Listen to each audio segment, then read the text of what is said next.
for so long. Pillow Talk, he's mostly known for his online play, so I give a lot of respect for him coming up on that stage and hanging with one of the best in the business for sure. Yeah. And now we're going to get our 2-on-2 match here.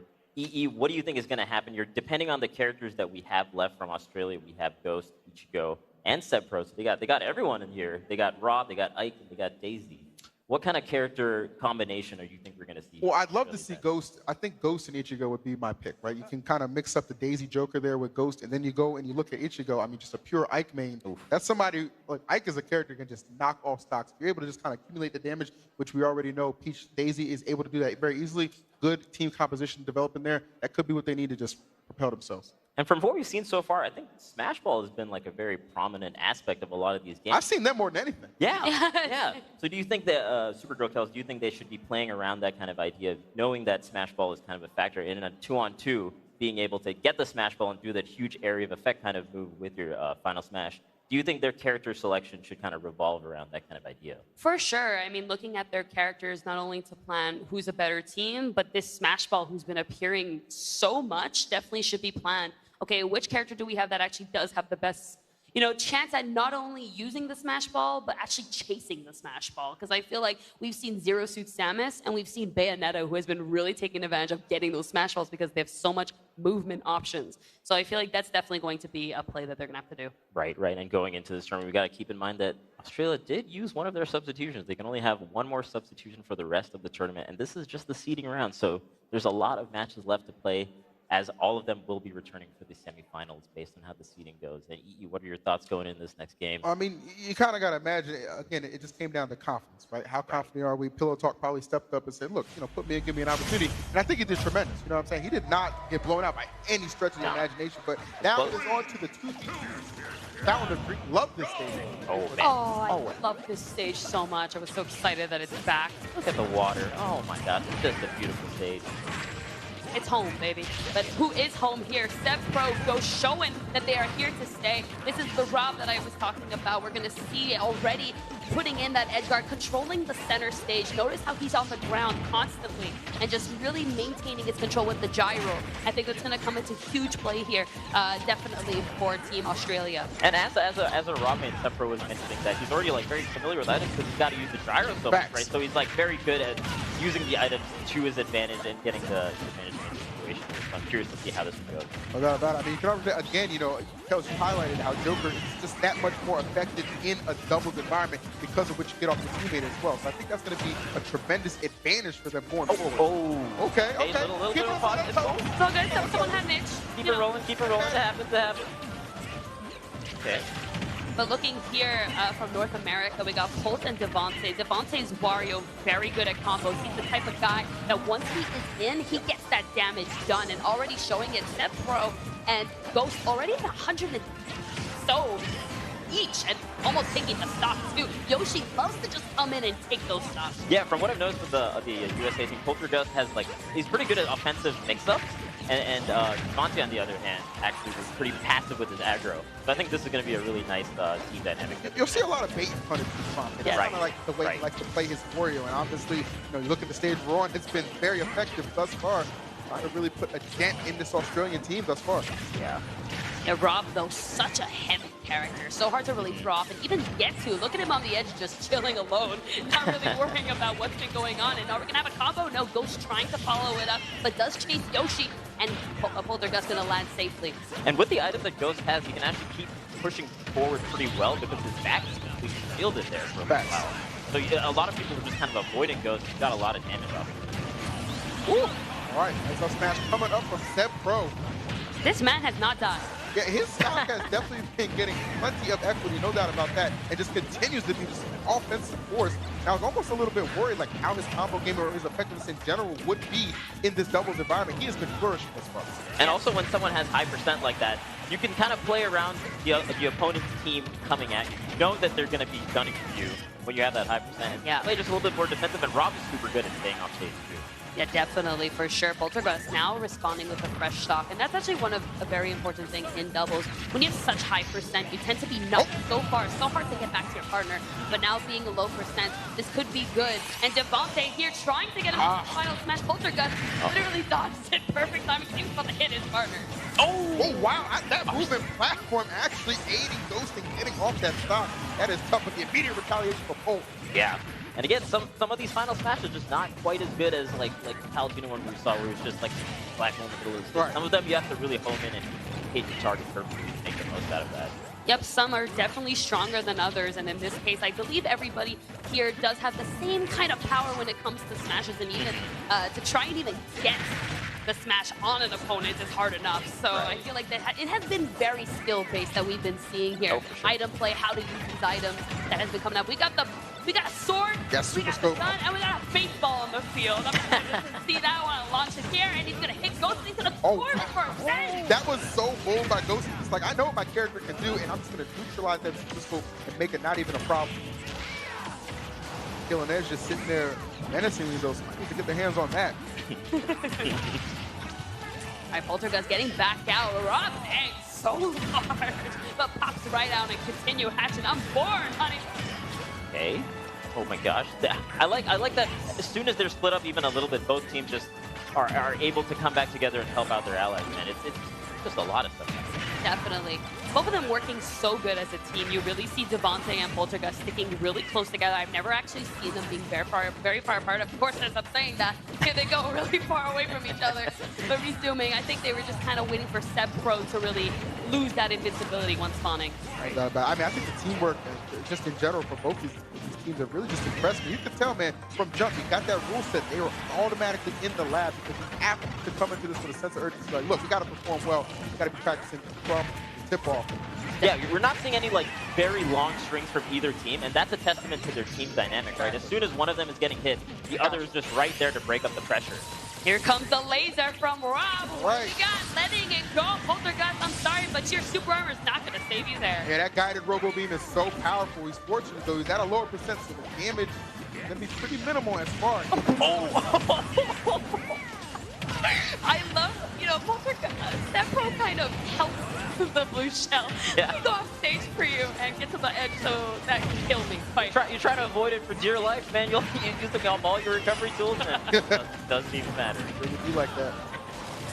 All right, 30-second marker approaching. A lot of high percents now. This is really where things are going to get tricky. Expecting a lot of defensive play, but at the same time, every stock so critical. And Sepro, no hesitation.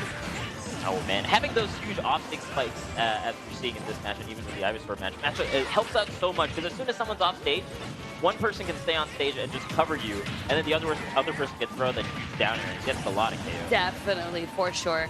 I feel like just doubles in general, you can start at 0, but next thing you know, you're at 100% from your teammates. It really depends on how you play, but this could be the moment that makes the difference. Where it goes? Oh! That was so good by Ghost. The entire last 8 seconds just kept fading away, not putting himself in any kind of danger. We take a look at the percent he had, but it matters not as you see the victory going to North American squad. Oh my gosh. Devontae with the pop-off. Devontae was so excited. USA. He's about that. North America. All right, man. Always playing with energy, North ahead, America. Oh. Look at him go. I like that. I like the pose. I like the energy. You're on the Nintendo stage. You gotta make your mark. I like that jersey too, man. Get up, one up here on that 2X. Talk about it. No? All right. You gotta be back. You're not gonna be on. Sorry. Sorry.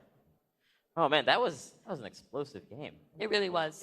What really stood out to you in that 2-on-2 that we just saw here in terms of the team dynamics from both these teams, Supergirl, Kells? So I really liked, as I was saying before, the way that Ghost and Sepro were really sticking together. They were never really far apart. And then when they were far apart, that's when North America really did take advantage over them. We were noticing how whenever North America was actually with Australia, they really pushed them out. And they said, okay, we separated them.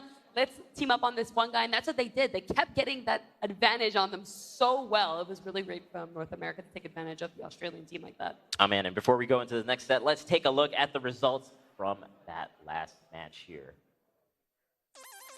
Oh, man. North America going on. Look at you. Going on to the next area. It's going to be North America versus Europe in the inner side, and then Japan versus Australia, that's New Zealand, on the lower bracket here in this seeding round.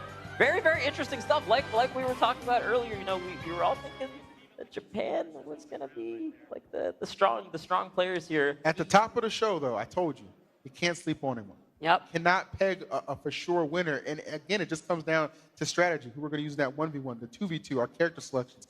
You know, maximizing or minimizing the effect that those items are really going to play on the field. And I think that's been an excellent job, especially Team Europe. They've really shown what they got. Nice. And then also on the Australia end, we're going to have Ichigo playing on their end for their 1v1. So that's going to be pretty interesting. They're going to be out of substitutions, too, in this tournament. So that's an important factor. Facts. They're using it all in the seeding round because they know how much it's going to matter going into that semifinals and final area there. But we have Australia/New Zealand versus Japan. It's going to be very interesting so far. What do you think is going through the minds of the Japanese players here going into this set, Super Rokells?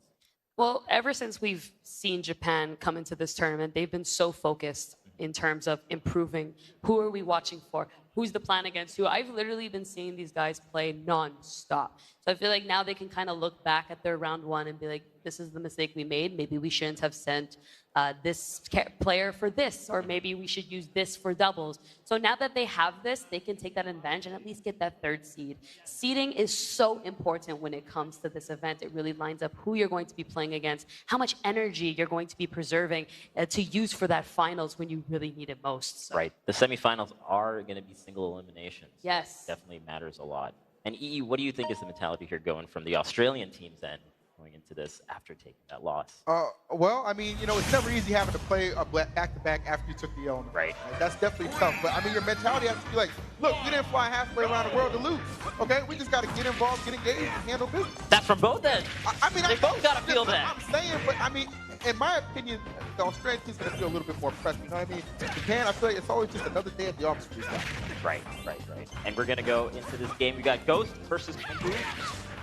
Ghost versus Kombu, man, this matchup definitely a very scary one. Peach being able to rack so much damage on a fast faller like Roy, so quick, but so hard to actually get into. Roy being that character that can get into your face, space you out quick, and force you to really make the mistakes. But we got Ghost here making advantage of his aggression and just taking names. Yeah, very evenly matched, almost exactly the same percent, 68 to 71%. I like what I'm seeing here. Oh! Did he jump up and double edge? Okay. He definitely did. I mean, that's it. You do what you do. We're playing these games right now, and that's something I always appreciate. Some good creativity as well for your follow-ups. That smash ball. Gonna go. Yeah, you had that magic. Oh! Does he put him to sleep off stage? He doesn't put him no, to sleep off stage, but Right. oh, wait a minute, I guess he does. But then it teleports you back on stage. Does it? I actually think Oh my maybe gosh, Kombu might have maybe recovered, got back onto the stage too quick, maybe buffered a roll or some sort, and then during Peach's beautiful song, put him to sleep. Yeah, no doubt about it. That Blossom showing its full effects, and now this Curry actually appropriate for Ghost. He is red hot now. And you see my man Tambo just trying to get a little bit of space between them. Yeah, already building up a good amount of percent there. Man, I just got to say that final smash was such good option coverage. The way they both went out for that with the forward air, just a really good play from Ghost then.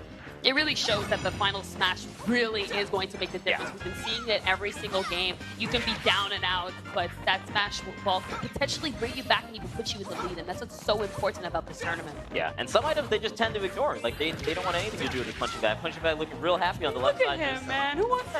Having a good He time. just wants some friends. Think about that. Oh, we got the dual wielding right now. 2 blades. 1 opportunity. Can he take advantage, though? With 3 seconds, man. An opportunity to strike, but no. We go back into the neutral stage. Roy's got 2 swords now, so we gotta be careful. We are changing stage here. Here we go, Pokemon Stadium. Let's see what Ghost has got using these items to play. That practice with the turn-up definitely looking to be the case here. Yeah. All right. Boss Galaga coming through as well. Another disruptive tool. Yeah, these area effect items are going to be so good. And the taunt with the sword, that was so good for Kombu. I love talking about. We want to see this. We're talking about how good he is in items, and he is showing it right now. Okay, for it real well. All right, so here we go, back in the center stage. And we got a full stock too, but target smash, a little bit questionable, but we'll take that damage. And now we got Ghost swarming around the smash ball, guarding it like this time. Yeah, I think that's the play, right? You gotta protect what's yours. All right, Roy needs this, man. This critical hit could really help him in trying to mount this comeback thus far. Yeah. Approaching right at the halfway marker, 3 minutes on the clock.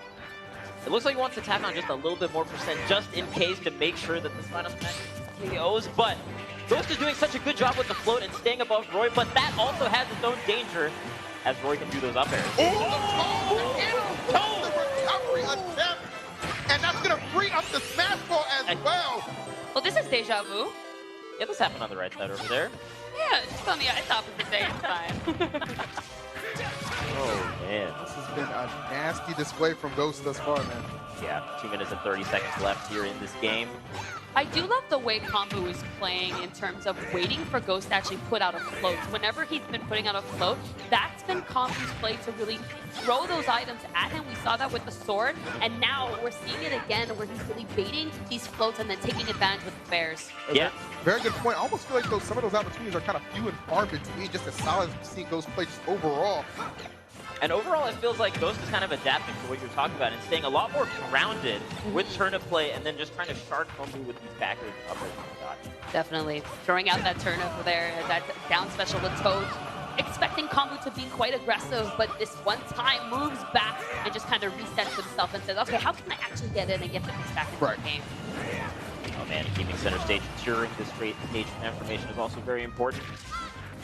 That stage more coming right in time. And dash attack, very powerful KO option from Peach, but Kombu at 152 still able to survive. Yeah, gotta keep track of the timer here as well. We only got 1 minute and 20 seconds left. If Kombu can hold on to the stock, that could be pretty big. For sure. I definitely think Kombu, slowly but surely, is adapting very well. He's really adjusting to the way that Ghost is playing. As you said before, though, Ghost has been changing his style as well. So it's really just being in each other's head, and let's see if we can get the edge guard that he needs. Kombu, if he can get that stock, it's going to be huge. Let's see if we can get this daybreak as well. You see Kombu, well, he had, to that moment, assembled 2 of the pieces, Ghost with the 3rd one, but that has now been removed. Yeah, when the timer goes a little bit low, you'll see the person with a higher percent go a little bit more defensive. That side view was really great from Ghost there, but now with the float and the aerial tools that Daisy does have, it could be a little bit difficult for it to KO. Oh, that thing is about to blow! I've never actually seen it interrupted mid-hit like that. That was pretty gnarly. Again, just 30 seconds here. Will you get the KO on Daisy? All right, Star Rod for Ghost. Hey, that bomb was ready to go. He's like, look, if you're not going to blow me up, I'll do it myself. And you can really see the item prowess from Ghost, the way he's dropping, and oh my god! That range, the exact tip of that sword, cutting Kombu in half, making his sword look like a toy. That was just perfectly executed in Ghost. I mean, he has just pulled so far ahead. Yeah, with only 5 seconds left, he was at 130% during that entire stuff. Oh, that's just dirty. That's dirty. Wait a minute! Oh! I mean, when you have a character like Peach, you can just kind of float there and then, like, delay her, her demise with the parasol. It's kind of hard to get under that stage. That's it. Like Roy. He's pretty restricted. That's it, yeah. I mean, Roy's such a fast faller, falls so fast, so deep. And then when you do get to Peach, what do? She's got that parasol like a shield. If you even go near it, it's going to bounce you right up. I'm telling you, man, with the last few seconds, I feel like Daisy did such a good job playing with the lead that she had, the percent that she had, knowing that Roy's going to be super hungry for that kill. Just played way off stage, doing that side B to get the KO, and then playing off stage as well. What could Roy really do in that scenario? Perfectly timed. It was like seconds away from getting that KO on the bottom there. Yeah, and we love that we even saw the whole advantage of the float, He not only did the parasol, but he really put out the float for the whole time under the stage, being like, what you gonna do, Roy? What you gonna do? Oh, so, man. That was really great from both sides, but definitely Daisy, man. Yeah, Daisy. Pulling through. Daisy's pretty good. To Australia with +3, Japan at -3 here with the scores on the screen there. I think just in general for the Australian team, that's just a huge boost in confidence. Yeah. You know what I mean? Like, just overall, that's exactly what you're trying to see going forward. And that's how you kind of want to kick off this match. As we said, nerves can be a factor, but I think they've kind of found a recipe for success, especially Ghost, man. He was playing out of his mind. Yeah, everyone here seems like seasoned players. I haven't seen too much nervous play on this stage here, even though it's got the big Nintendo stage. Supergirl Kels, what really stood out to you in that last match that we just saw? So definitely the way that just Kombu played. I really liked his playstyle because he was constantly trying to adapt. He really did a great job at adapting to the way Daisy can really float, to the way that Daisy can be grounded, at the projectile game, because even when we saw the turn-up come out, we then saw the sword game come out. And that is scary when you see Daisy moving with a sword. Like, can we talk about that? So it was really great that Kombu was able to adjust. It just wasn't in time. Right. And then the Daisy final smashes also, I think, were very, very clutch in terms of just the maneuverability that Daisy does have off stage and being able to get those final smashes. What do you think could have gone a little bit differently in that last match? Phenomenal. Well, well, I mean, look, it really just comes down to execution and composure, and that's kind of a thing you don't expect to be too much of an issue for Team Japan. But again, man, the upsets are what make this game so entertaining. I'm telling you, anybody, realistically, not anybody can beat anybody, but there are certain levels to this, and I think the Australian New Zealand team is certainly showing that with that very strong showing early on. Yeah, I'm really excited to see how the rest of this tournament goes because I think everything that we anticipated and everything we predicted has been turned upside down. Everything is not going the way we want. And like you said, upsets are exactly what we want to see. And we're going to go into this 2-on-2, Sepro, Ichigo versus Kuro and Zachary. And Zachary, again, opting to go for the Pokemon trainer and opting to be in the team as opposed to being in the one-on-one. Well, this is what I wanted to see. I wanted to see Ichigo involved in this. I'm telling you, man, somebody who just kind of solo mains Ike, know how devastating this character can be when it comes to that damage output. He can really clean up stocks in a timely manner. Right. Just really going to be looking for Seb to help boost that damage up and maybe keep Zachary in check. Especially in doubles, a character like Ike can really take advantage of the center, can really come up from behind. You might be dealing with the other opponent, and then that Nair is not as easy to shield, and this one really starts everything for Ike. And let's see if it's going to come in handy here. We have a grab from the other side, but not going to take advantage. And that... Oh, he turned around, unfortunately, before. I feel like he wanted to be reversed. Yeah, the great... that would have been the play, but I mean, just an unfortunate whiff. The fact that he tried to confirm into it, tried to combo into it, I like what I'm seeing from Ichigo. And I think Ike is also a really strong choice in this format because he can take up so much space with his neutral, and he also does a really good job eating away at those smash balls. Seb Pro with those edge guards, as I'm talking about, really is so good at getting you off stage and making sure you don't come back.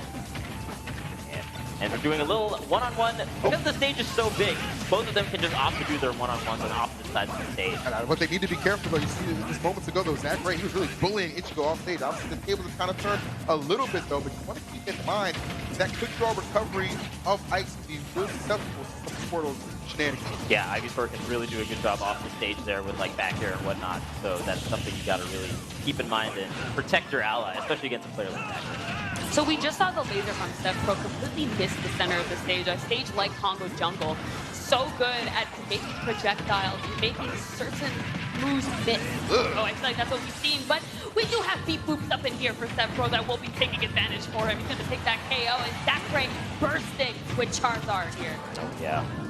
On a big stage like this, I think Charizard can work out really well, and the KO potential that you can get with him.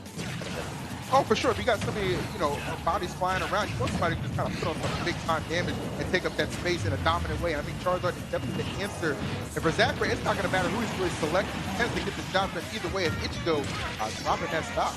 And we're seeing like the stage changes come into play here because it was a much different type of game when it was on Congo Jungle. It was a little bit bigger so they could do their one-on-one.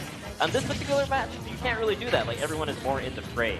But Ichigo's really holding on to this final match. He's not letting it go. How long, though? I mean, he's taking a lot of hits. Here we go. That great ace of shine, and there is right on the mark, and Kuro on the receiving end, and that stock, adios. See ya. I mean, we saw Kuro being a bit too aggressive, really trying to get that smash ball out of Ichigo. So he doesn't ask for that stock to be blown away. Oh, yeah. Oh, yeah. Pro opted to try and stay on that right side, though. You see Zachary, though, he's not going to allow him to be comfortable at all. He's such a disruptive player. This is Kuro also holding things down, man. Yeah, I think I've been very much enjoying watching Zachary play because I think he's just playing to what his ally is doing, right? Like he's just waiting for Kuro to get like a toss-up, and then he's going from there and getting the KO finishers time and time again. Definitely, for sure. This stage known to be one of an amazing Pokemon trainer because of that edge guard. So good, that wall allows Ivysaur to really just knock you down so easily. That right there is why I'm Team Gen 1, okay? You can call me overhead all you want, okay? You want that, down, man. always. Bulbasaur's always been my favorite. Portal. What? Oh, you're... Oh, okay. Respect all Pokemon around here. You gotta worry about that. But yeah, man, the Ivysaur downer is so clutch in these situations, and being able to get those KO confirms off stage while your ally is on stage is really, really important. And even though it has such a large range, it's actually quite hard to get. So yeah. Zachary being able to time it every single time has been great. Zachary! Adding a monster. flame to that fire. 5 more. Oh. And then also getting these combos with the portal. This guy can't be stopped. That's what I was mentioning earlier, man. You don't want to leave Ichigo to himself against Zach Ray.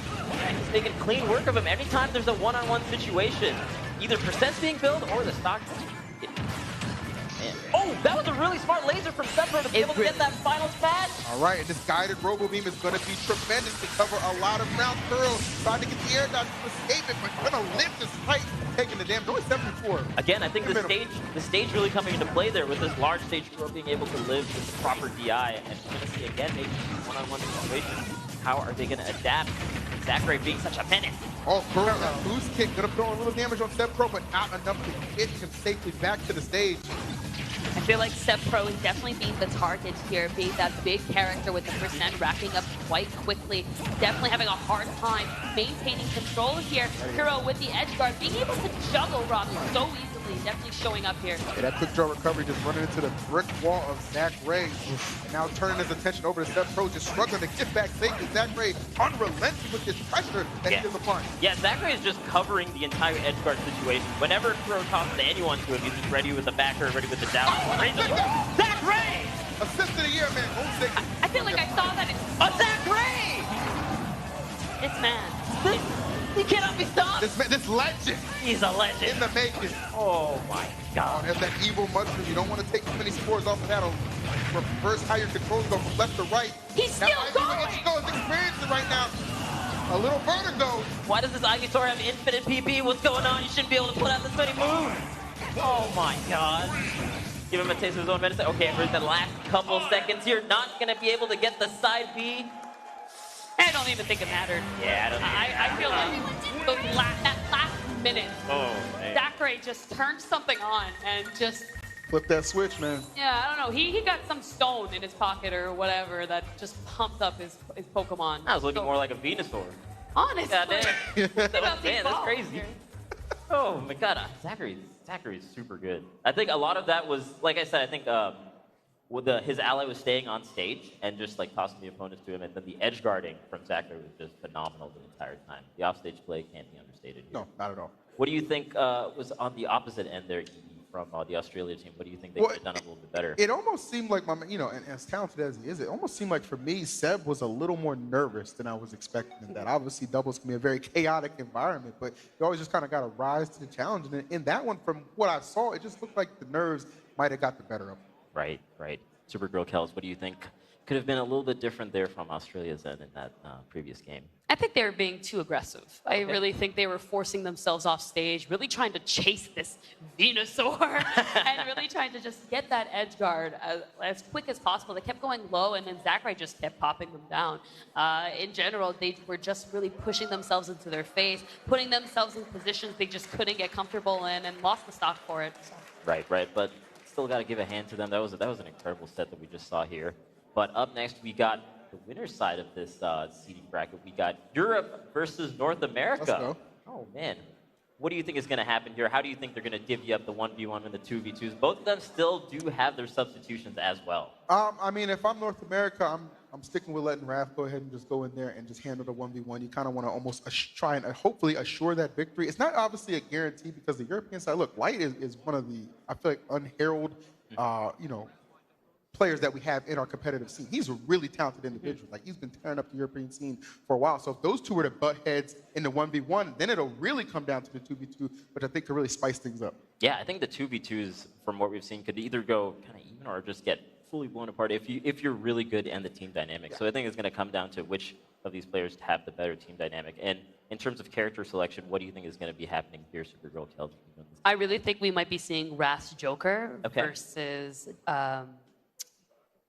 the Australian Light. We're going to be seeing Lights coming out for sure. So I think that's going to be the case here. Characters maybe Palutena or Zero Suit Samus. Right. One of those characters being able to put so much pressure onto Joker, I think that can definitely be a great decision to do. Really get Joker off that stage, block his edge guards, or even just being able to come back on the stage. Yeah. So I think that might be the best case, especially as you were saying, that we have Light that has been exploding in the European competitive scene. So I feel like that's their best shot if they want to really tackle Raph. Exactly. That's what I'm saying. You know they're more than likely going to send out Raph. Just put in Light. That's the matchup I want to see. Straight up. That's the matchup I want to see.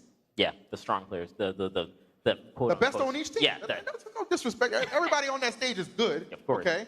Everybody's got an A. Some people got an A+. Nothing wrong with that. That's true. They're there. We're here. That's true. That's why we're back here. But yeah, I'm very interested to see what happens in this particular game because, like we're saying, man, the script got flipped.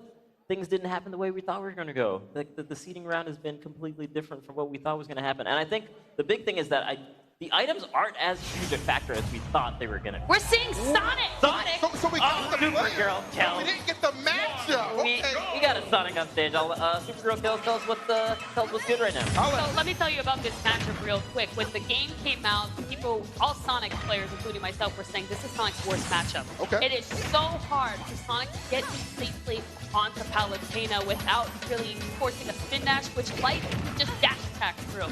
So it's really about not putting the spin dash too much and just approaching safe. Oh my God, Rad! With that offstage edge guard, oh my I mean, you want to talk back about air? not limiting things. You can't limit this boy's potential. He is just going the distance right out the gate. Definitely. Like got the home run bat, but I reckon out on that one. Yeah, hitting Sonic with an item is hard enough to do. Yeah. All right, back into this vortex here. So as I was saying, when the game came out, it was a whole conversation about this matchup. But as time has gone on, Sonic players have adjusted and studied this matchup so hard. So I feel like that is why we're seeing the Sonic here. Maybe so much practice has come out from Raph here up against Palutena. Yeah, I mean, you go back to, even the last cutter, he was one of the best Sonics to do it in Smash 4, and he definitely brought that ferocity into Ultimate in a major way, as Light is experiencing firsthand. See a Smash Ball making his first appearance. I gotta imagine Sonic's gonna have the speed to get there. Oh, with that diagonal trajectory where that is, it's kind of here we go. Here we go. Super hard and super Sonic. There we go, man. Gotta go fast. Oh, it gets the KO. Okay. Oh my goodness. Let's not forget, we have the recent patch updates that Super Sonic was a little bit improved in terms of knockback. Are going to get the comeback here from Light. That's teleporting recovery. Going to get him back to Yo, the offstage play from Raph has been phenomenal, man. He's chasing him every single time he gets that smash ball through. Yeah. That can't be stopped. This is tough, man. If Light doesn't pick this up, this is gonna be a long 6 minutes. That is for sure. Yeah, it feels like Light is definitely maybe unfamiliar with this matchup, really having a hard time knowing how to approach Sonic safely. And I believe he's maybe jumping a bit too much. When you jump against Sonic, you're really giving him that room That's that to open. scoop you up.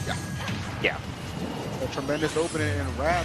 He's opened up a can, and you know what? Thus far, Light really struggling to just get his footing on the stage, just trying to get really any kind of offense going. It's hard to strike when you're on the defensive end so much. Yeah, definitely. I think, yeah, Sonic is just such a unique character, just the type of character he is. It's going to be a little bit difficult for Light to get into concern unless he has the character match knowledge. Yes, exactly. Sonic is one of those characters that if you just don't understand, you are not winning. And if That's being validated right now. Yeah. Good God almighty. Oh my God. Yeah, even with the offstage play, you're just kind of letting him recover back from stage. It's really difficult for Light to get started here. Look at even the mix-up. Did that and whatnot. The item actually really helped me out there, being able to get that back air being shielded after all. Definitely. And this stage also really helping out Sonic. The stage where you can actually go through the middle and even under and over. And Sonic having such a linear recovery, this really helps him out in terms of where is he going to land? You got no idea. There we go. Steal it out. I'm glad to see that, you don't want to waste your Smash Ball in that situation, but now it's like, okay, you got an opportunity to bring things, give yourself an opportunity if you can confirm with this black hole. Yeah, I think that's one of the stronger final smashes here, getting a few nairs and gonna just throw it out in the air. Such a good Smash Ball, so hard to avoid. It's really good. But you saw what Light was doing. Like, he didn't want to do it right away because he knew he needed more damage. But I guess in that situation, he didn't want to risk getting run down and having it knocked away. Yeah, I mean, with 2 minutes left, you gotta make something happen. You gotta get momentum is also like an important factor, right? Like, even if you may not get the KO, at least he's got way more momentum. He's playing a lot better than he was in the first couple minutes of the game. Being able to really use those side Bs and whatnot. All right, I love the way that Light is adapting. Oh, that's not gonna kill. Oh, you thought? Looks like Sonic's out, but he's just around. Don't worry. Tough, man, to see Light just trying to create any kind of opening. Oh, for the hard read with that one. Okay. Needed that. There you go. All right, but Raph still firmly in control. We are under 2 minutes to play. Here we go. Here we have another edge guard from Raph. I feel like Light has been adapting. He's been doing a definitely better job almost a kill. If it was a nair, it would have done it. But in that case, up there, being a little weak. This guy swinging for the fence. Trying to do his best nest impression, but not able to connect. Here we go, back onto the center stage. Light, got time to juggle, and if you have something in your pocket, it is time to take it out and throw it at this hedgehog. Yeah, man, with just 1 minute remaining, what does he make happen? Just throws the home run bet instead, and then throws it off stage because he doesn't want the item shenanigans to be not in his favor. Can we get a Sonic baseball game? We can talk about it. Talk about it. Supersonic though making another appearance. My man Light is trying to go low. Oh man. I mean, all things considered, minimal damage. Like, yeah, seriously. And honestly, it took him time too. I think, which is very important with just 1 minute remaining. A long little cutscene like that is very good. Not going to connect the fair, but we'll get the second one. Such a great tech chase here. Another edge guard Sonic Swirl right now. Looking good. So clean. But here we go. Light's finally starting to get his footing. He's chasing where Sonic's going to land, but does lose it to the back air from Wrath. So we're going to try and go for the hard read with the forward smash, but 20 seconds remaining. Light does get that KO. That's something. Very much so needed that in a major way as we are down to just 15 seconds. If Light can just hold on to this fight, you just don't want to lose it. It's really what it comes down to. We know something about Wrath. He is so good at maintaining control and just running. They're just going to let this one run out. Yeah, they know. Yeah. They know. Yeah, no doubt. You got Wrath at 1%. I mean, He's look, not going anywhere. Let's keep it real. At parts of that match, it was looking uglier than the Sonic movie, okay? I'm just keeping it real with you, okay? It's getting reanimated. Come on, he's getting reanimated. Yeah, but, you know, the problem with that is my man Light doesn't get a re-opportunity at that match. You're right. Bad. You're right. It's bad. Ew. It's very, very bad. Like that. Going into this game 2 now with the 2-on-2. Very excited to see what is going to be happening here. But I am actually going to be subbing out. The man Jordan Kent had to give this man a break because he was doing Splatoon. He was doing Mario. Holding it down. This man, doing everything. what a legend. Thank you so much. Thank you so much All for right, joining me, man. Thank you. We'll DLC you later. Bye, Fish. Take No, care. seriously, leave. No. Yeah, get out. Seriously. Just playing. Wow. Love Fish. He did an excellent job up here. No doubt about it. We got to be friends after this. Of course, man. Go make the Sonic baseball game. All right, so EE, what do you think happened in that game 1? What do you think was really the reason why Wrath was able to clutch that 300 doing so well, just holding composure the entire time? It was the hot start. Again, you got somebody who comes and is well known from the competitive scene. He's not going to get nervous when the lights are on. And, you know, we just saw that for the most part. Light, I want to argue, though, no knock against Light still, but I think some matchup inexperience played a huge part in how that one developed, especially early on. For sure. Yeah, what do you think against Sonic? Because you were saying that Palutena is Sonic's perhaps worst matchup. What do you think the Palutena could have been doing a little bit better to combat against that Hedgehog? So that was the beginning of when this game came out, definitely. Right. Everyone was very used to how Sonic used to play. He's very different in this game. They've adjusted him a lot, so he kind of has to change his old play style. So as time has gone on, Sonic has gotten a lot more comfortable with the Palutena matchup. Don't know if it's now his worst or not. We don't know. Still a fresh new game. But definitely the jumps. We had so much jumps coming in from Light that Wrath was able to scoop in. Sonic is also just that character that if you're losing against, you're going to get nervous. It's very hard to bring it back, to catch Sonic, to really force yourself to be aggressive against him. That's what he wants you to do. He's going nah in your face. So, you know, he's being himself around you. So it's really not to just fall under the pressure under what Sonic can do, staying calm, realizing where is Wrath going to, where is he jumping to, where is he landing. So taking advantage of that is very important. And that'll be it again for me. Thank you so much for joining me. No problem, Vish. Thank you so much. Let's get onto it. EE, What up? Robin versus, and Sir John with Poltergust and Devante. This is Europe versus North America. And no doubt about it. I mean, look, Sir John was absolutely spectacular in the first outing we saw, and that was only in a single setting. So now we're mixing things up a little bit, putting him on a doubles field, and I think he's going to do quite well. Devante and Polto, they've already shown they have the good team chemistry, and we'll see if that'll be enough to just kind of hold this European team in their tracks. For sure, yeah, you were talking about this chemistry. This is the first time we're going to be seeing the chemistry from the European side. But Robin definitely had the chance to actually team with him. He definitely has great experience, such a good job at sticking with his partner. But a slow character like Peach, don't know if he can really stick with Sir John. Taking a lot of percent right now. That fight is so good to just clean up that stage. Yeah, no doubt about it. I mean, that's kind of going to be, you know, the caveat, right? We already know what Peach can do in singles, but in doubles, yeah, it is a little bit tougher of a field. field, you can argue, and I do think the Devontae and Polt, they have the good mobility as well as some strong KO power behind them as well to really hold things down. Definitely, for sure. Devontae now, we had Poltergust just healing for a little bit too. That's going to help Yoshi, a very heavy character. Will not go out that quick, and I think that percent that he heals from actually saved Poltergust, but it's time for that. Right on cue as well. They needed that. They're get a nice little charge up. Why not? Back to back, those stocks falling off the rack. Well done for Robin, really keeping his team in this. Really love how, you know, it's Sir John just kind of taking a nap real quick, you know, refreshing the hand, taking that snooze, being able to heal a little bit, so good stuff for him. And now we are resetted. Poltergust, Devontae here, a new fresh stock to see if they can take Sir John's stock, and as I'm saying that, it's going to drop Poltergust so good at running in and taking out the stock. Actually, I love what Robin did in that situation. Did not even opt to just focus on that smash ball, tried to go over and help Sir John. Came over a little too late, but that goes to show you, man, they're definitely playing doubles right now. Nobody in it for themselves. For sure. I think they've all realized that that was a fake smash ball that could have caused heavy damage to not only the opponents, but to themselves. So no risk here. Definitely want to play the safe game. This is Europe versus North America, so a lot of them, that back there, so strong. That cleanup by Bolt was sensational.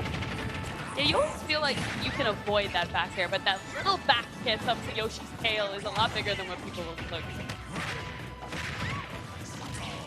All right, going for the bike, not able to connect on anyone specifically there. Both trying to land safely, able to do that, and then immediately go back in, put on that offensive flurry, which he has shown off time and time again. Even at 116, man, showing no fear.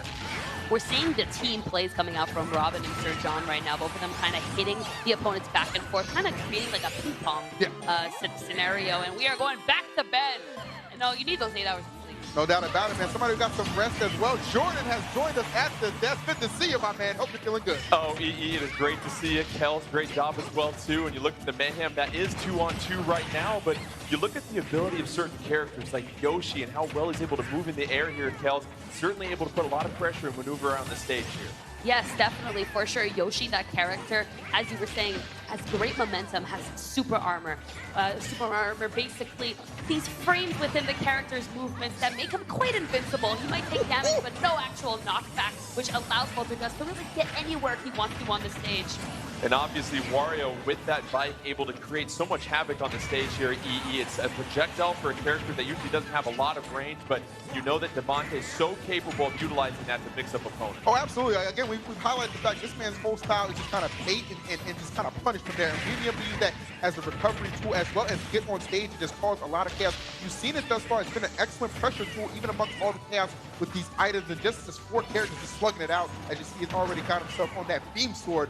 His best Jedi impression. Well, anything that he can do to add more range to his attacks, he can go against someone like Peach and Robin GG that is so good at attacking at different levels with that float tails, and it gives Wario a lot of options to apply some pressure. Definitely, for sure. We got this cloud of smoke, so you can't get to see what Devontae's doing right now. You don't know if you're getting a neutral air or what, but we got Robin's golf club that is ready to just kind of smack you away from the competition and not even deal with that smoke. Robin able to keep that one in the fairway, and we have a stage change, and once again, the players being able to adapt to that very quickly here at EE and being able to change their strategy based upon the landscape. A good majority of these stages that I've seen, barring a few, you're seeing these a lot in competitive play, so there's not going to be some unfamiliarity. That's going to be one thing I think is really benefiting through this stage more better, which I think is just making things even more exciting, and it really puts those players on their toes, and you're seeing right now Robin is able to excel thus far, having no problem. Back and forth the action goes, though, man. He'll take the stock and then lose it at the same time. And you keep an eye on Sir John and Zero Suit Samus. That damage continues to go up here at this point, Kel.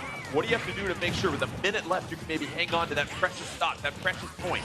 Zero Suit Samus, as we say that, it just loses that stock, but definitely such a great character who can actually be anywhere at any single time. So good at avoiding, being really thin, super quick, super in shape. She just knows where she could be. But we'll take that stock down, but we got Poltergust who does lose the stock. That was huge by Robin GG, using the banana gun to get that KO, and now we're down to 30 seconds EE. How do you change your approach here when you know that, okay, not much time left on the clock, I can't give up any easy points? I mean, at this point, it's just all about maximizing how long you can keep this last stock to last. There's no reason any of these guys should really lose a stock at this point. Even Robin can just kind of fade away and just kind of play that back line and let Sir John do a lot of that coverage. I think that's what we're seeing right now, even at 72. I don't think it's going to get up to a percent where KO is going to be viable for either of these characters. 3 seconds left. You hear the countdown. Doesn't look like anybody's going to get KO'd. You see the time.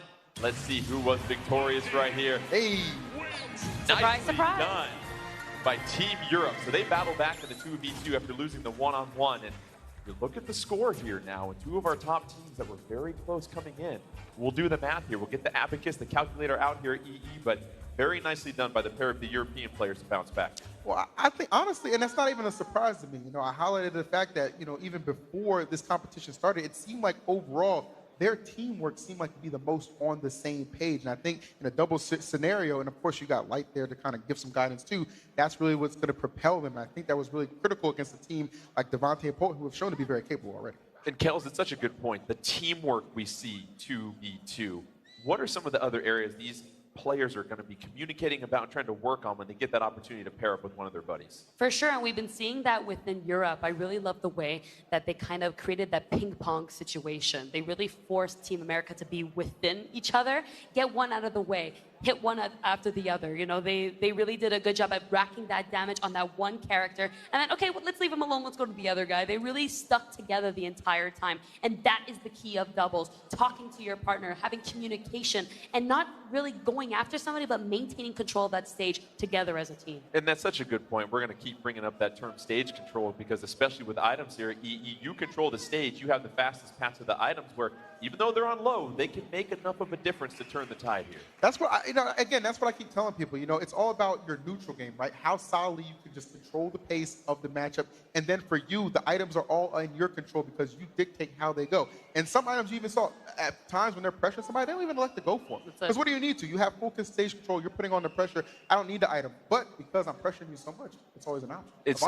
It's such a good point you bring up because oftentimes you see that item and it's like myself, if I see bacon in the buffet line, I'm going to drop everything I can do and go for it. But Give me a call. You can't lose. Yeah, I will, actually. Jump on, man. But you have to be careful about how you go about those items. You can't be distracted. Let's take a look at the updated bracket here after we just got done with Team USA versus Team Europe. We'll see these semifinals and how they are seeded. Team Europe, they will be taking on Australia, New Zealand. Meanwhile, North America taking on Japan. And things start to change here because we go to Squad Strike Tag Team Best of 3 single elimination. And Kels, I know that you've had a chance to ponder about this format here. What's going to be the key for some of these teams as we get set for Squad Strike here? I think definitely who is going to be coming out, for sure. Really, I think looking back at what has been going on this whole tournament, why are we this seed? Why are we last seed? What did we do wrong? Who is up against who? Who struggled with who? So I think that's definitely the key of who are they going to send out and why? That's definitely the question each team is going to want to ask. We have Europe that has just been exploding. I've been talking about how I think I'm putting my bets on them. Oh. So I've been saying that since the beginning. They have just been taking such good advantage of who to use, which character, which player are we putting out. So I really love their decision making, and I think the other teams need to definitely look up to them a little bit more and take that notes. EE, it's been wonderful talking to these players all week. We had a chance to chat with Sir John, and you really admire the skill level of these players and how they got here. And Sir John was talking about the greatest feeling in this game is recognizing a weakness you might have, working on it, and then overcoming it. And it speaks to the fact that for all these players, there have been more downs than people expect. You have to really go through a lot of adversity, a lot of losses to learn to become a better player to get to this stage. No doubt about it. And it's interesting, too, because you look at the qualifiers, and not everybody made it off the first jump, right? You have some people, Europe's a great example. For Ghost, he actually tried to qualify at a tournament. So, right, that's how you know you have some dedication. You're at a tournament trying to play an online qualifier as well. But as soon as you're able to just kind of realize what went wrong, how to change that and correct the situation, you just see players flourish. I think that is one of the reasons, again, I highlight the fact, one of the best aspects of this game is the upsets because you see it come through the perseverance of somebody able to correct those deficiencies and improve. Kels, it seems like character choice when you get set for Squad Strike might play a big role. How do they go about this? Is it as simple as everybody choose your main, or do you look at maybe who the other team is choosing and try to give them different play styles to deal with? That's definitely what I would do, is look at the other team. Which characters are they going to be using, and which one of my characters would definitely be best to use against these characters, but also the stage. And now we have items, so item play. which characters do we have would use these items to the best advantage as well, and who can get to that smash ball the quickest. We've been seeing this entire tournament how the smash ball has really been changing that game. So I think that's going to be a huge factor for sure. And EE, you're going to have natural differences in play style anyway. It's a different person controlling a different character every single time you take a stock.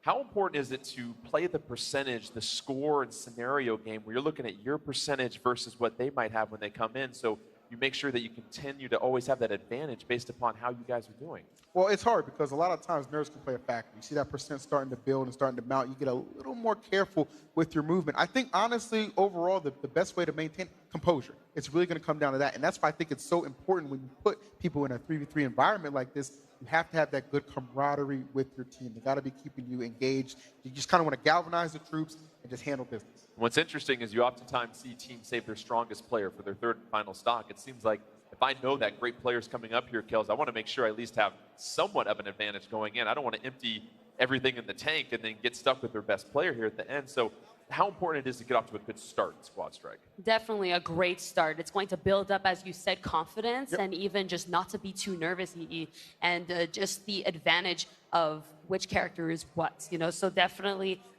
we were seeing Wrath versus Light before, and we were talking about how those are the top picks of Europe and North America. But we saw Light get, let's just say, a little trampled on.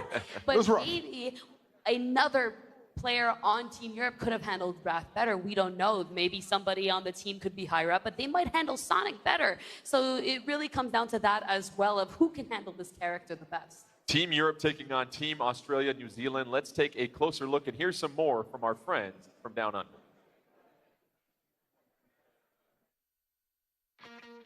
Hey, I'm Ghost. Pillow Talk.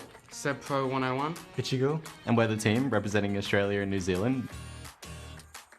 I just love the community. It evolves over time, you know, people come in, they come out, but I think it's just the community that keeps me playing the game. The Smash community is actually incredibly accepting. It brings people together that share differences. Cool, very friendly.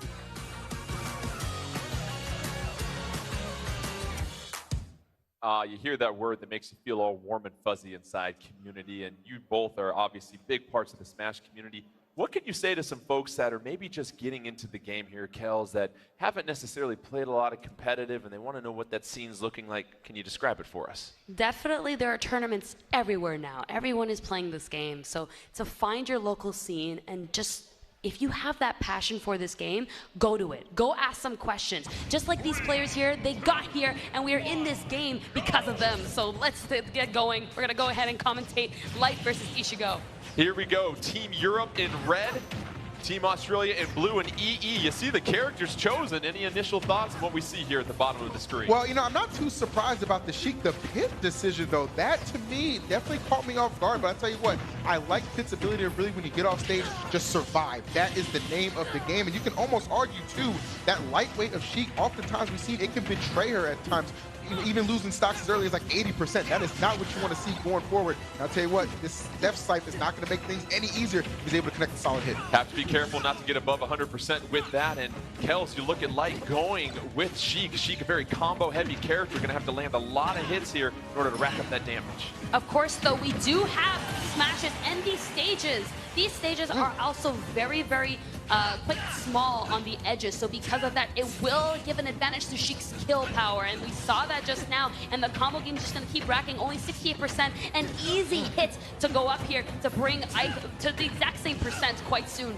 Best of three, and as we say, very nicely done by Light and Sheik, making the most of that one stock advantage right now. And you've got Ike character EE that's got some nice large hitboxes and a lot of those safe neutral attacks coming in. No doubt about it, a lot of good hitboxes, but when you're actually able to connect, the one thing that we've seen so far is Light has just been almost debilitating with his gameplay, not allowing anything to go the way of Ichigo. You saw him even for a moment had the smash ball, getting it knocked out. For Light, it's not about the smash ball. He's doing all that himself. Oh, how about Ichigo? Well-placed power block, able to connect and send Light to the top of the screen.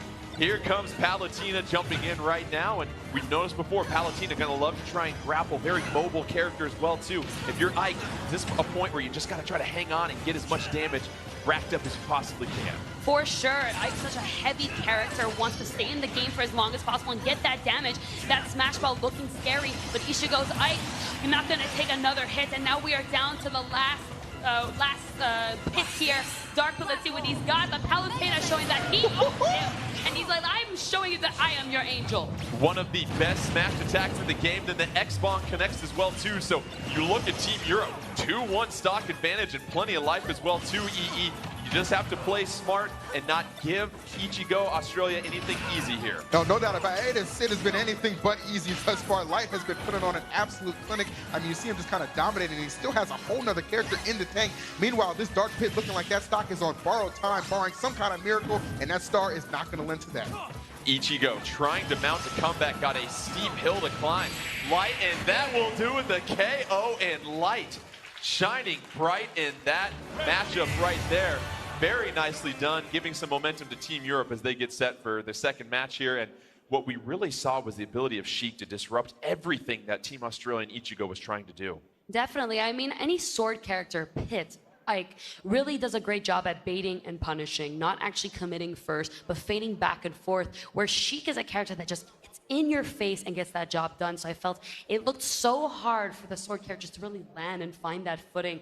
Sheik just able to put so much damage so quickly. I feel like just Australia was very overwhelmed. And Sheik doing a great job of just protecting the edge there and really keeping a lot of the players for Ichigo off the stage, and really Ichigo never felt comfortable, it felt like. It seemed like no matter what character they're trying to throw, could never just find that rhythm in this match. Yeah, and that's the problem, right? It really comes down to momentum, especially at the start of a match like this. You have to be hot from the jump. And you look at the case of Light, I was a little worried about, again, that lightweight of Sheik sometimes can betray her, but it wasn't an issue because you're just tacking on so much percent. You mentioned it, Jordan, the combo game of Sheik is strong, and it was put on full display. And racking up so much damage, but then once again, the smash ball. I think Palutena getting that smash ball, we know that that can turn the tide in a match, and you have to make sure you get that when it comes down to these squad strikes, because it's going to change the tide when it's 3v3. For sure, we almost saw it. He literally almost brought it back. He had that smash ball. The percent was already rise. I think Sheik was maybe at 98 when he did get the smash ball, so that would have brought it back for him, but just was not able to set it. I feel like Sheik, again,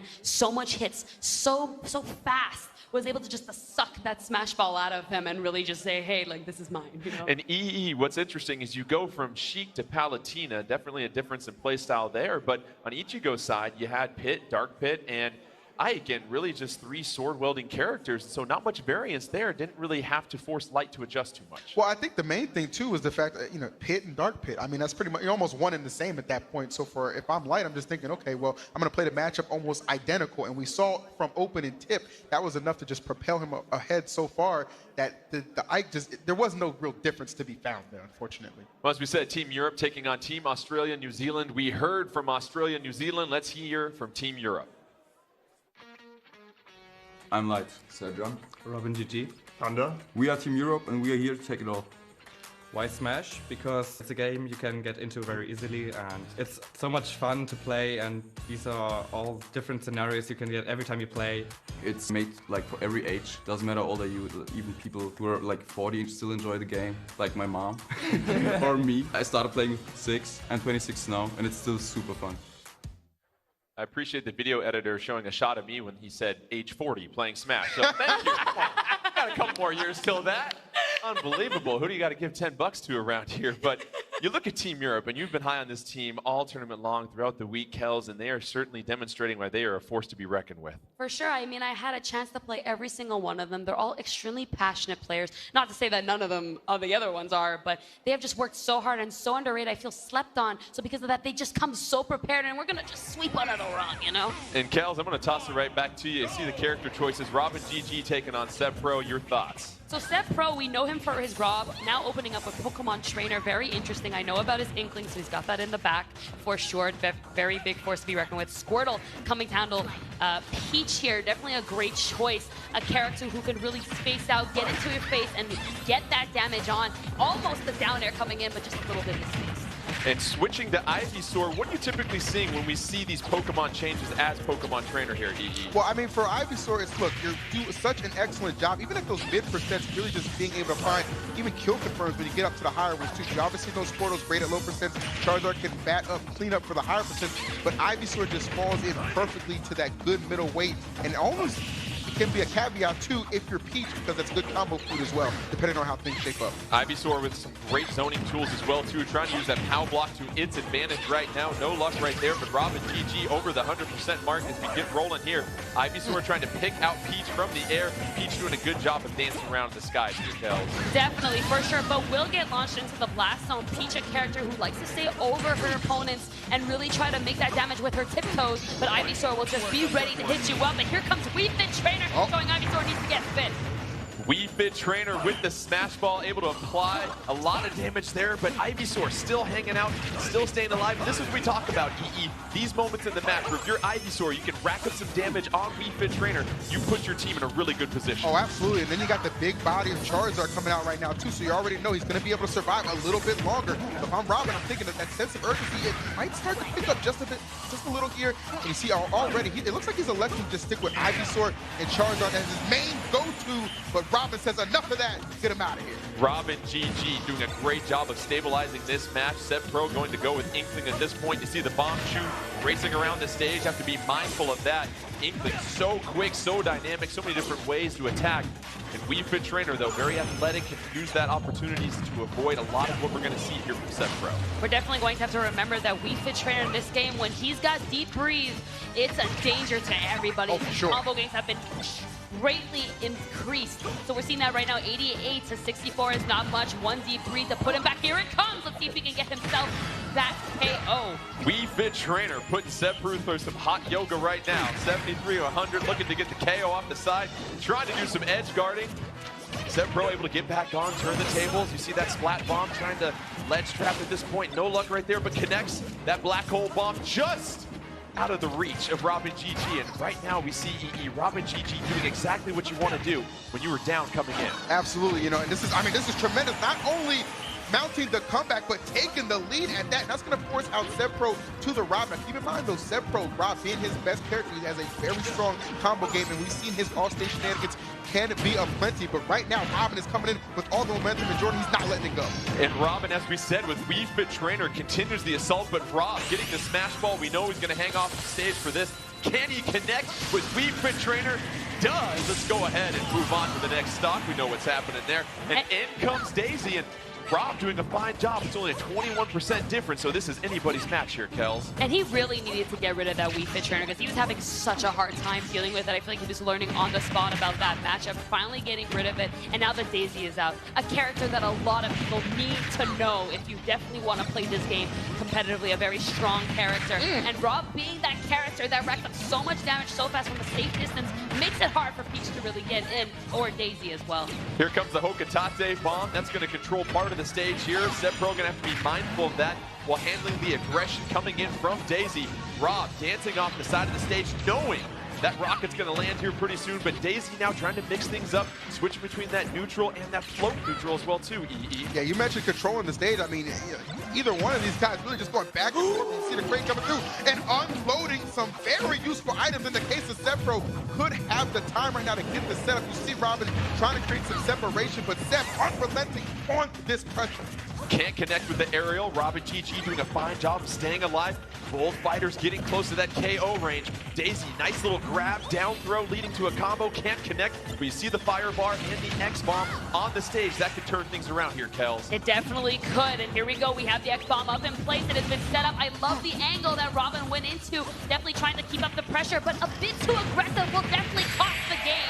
The down throw into that aerial, an unbelievable connection and combo right there, EE. And we talked about it. Big point in this match was the ability to eliminate Wii Fit Trainer and then do what you can against Rob, and really utilizing a lot of items. One thing that we missed there as well too, EE, you saw the killer eye early on in the matchup between Rob and Daisy. That took off the bottom half of the stage for Daisy. You felt like Rob could apply a lot of pressure utilizing. Well, exactly. And, you know, you saw that was just such a huge benefit. And that's really what it comes down to, just being calm and cool under pressure. You know, you get down to these stages where you're thinking single elimination. There's really no room for error. And for Australia to just kind of respond the way they did, I mean, you just got to credit a lot to Seb. He kept his head down and got the dub. Well, you mentioned the response, and early on, Australia was facing a little bit of a hole. We saw Wii Fit Trainer and what they were able to do with that. But now you go on to your third player, and any talks amongst your team? What are you saying to each other in this moment when you know you're at this stage and this next game means so much? It definitely does. One, of course, you were talking about composure and not to get nervous, because sometimes when you are in that really bad mindset,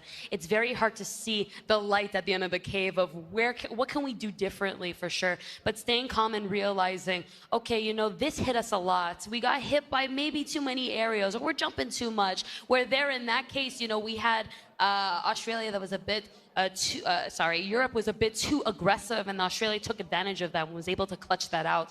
What's interesting is this is the second matchup we've seen where whoever has chosen a composition of players with similar playstyles, because we saw Daisy, Peach on the same team as well. That team lost. Meanwhile, you've got a little bit of a rotation of players that's keeping you on your toes. It seems like throwing different playstyles at people EE is sometimes the way to go. Oh, absolutely. Look, listen, we have a game that has over 70 characters, okay? It's hard to know every single matchup at a high level. Sometimes you just got to exploit that and just kind of roll the dice on who's going to know which matchup better. Obviously, a lot of seasoned players on these squads, but I tell you what, at the end of the day, it just comes down to that you can have the confidence and the ability, but can you put it on display when it really counts? Sir John taking on Ghost and Kels. Ghost going with both the princesses here, and then Sir John has got Palutena, Zero Suit Samus, and of course, Lucina. Lucina able to apply so much pressure with that sword, and you want to keep people out of your bubble with that sword range, as we like to say. Definitely a great pick to lead with Lucina. A lot of great matchups in her favor. She can also adapt to almost any single play style. She's really great at moving around and just being where she wants to be. So a character like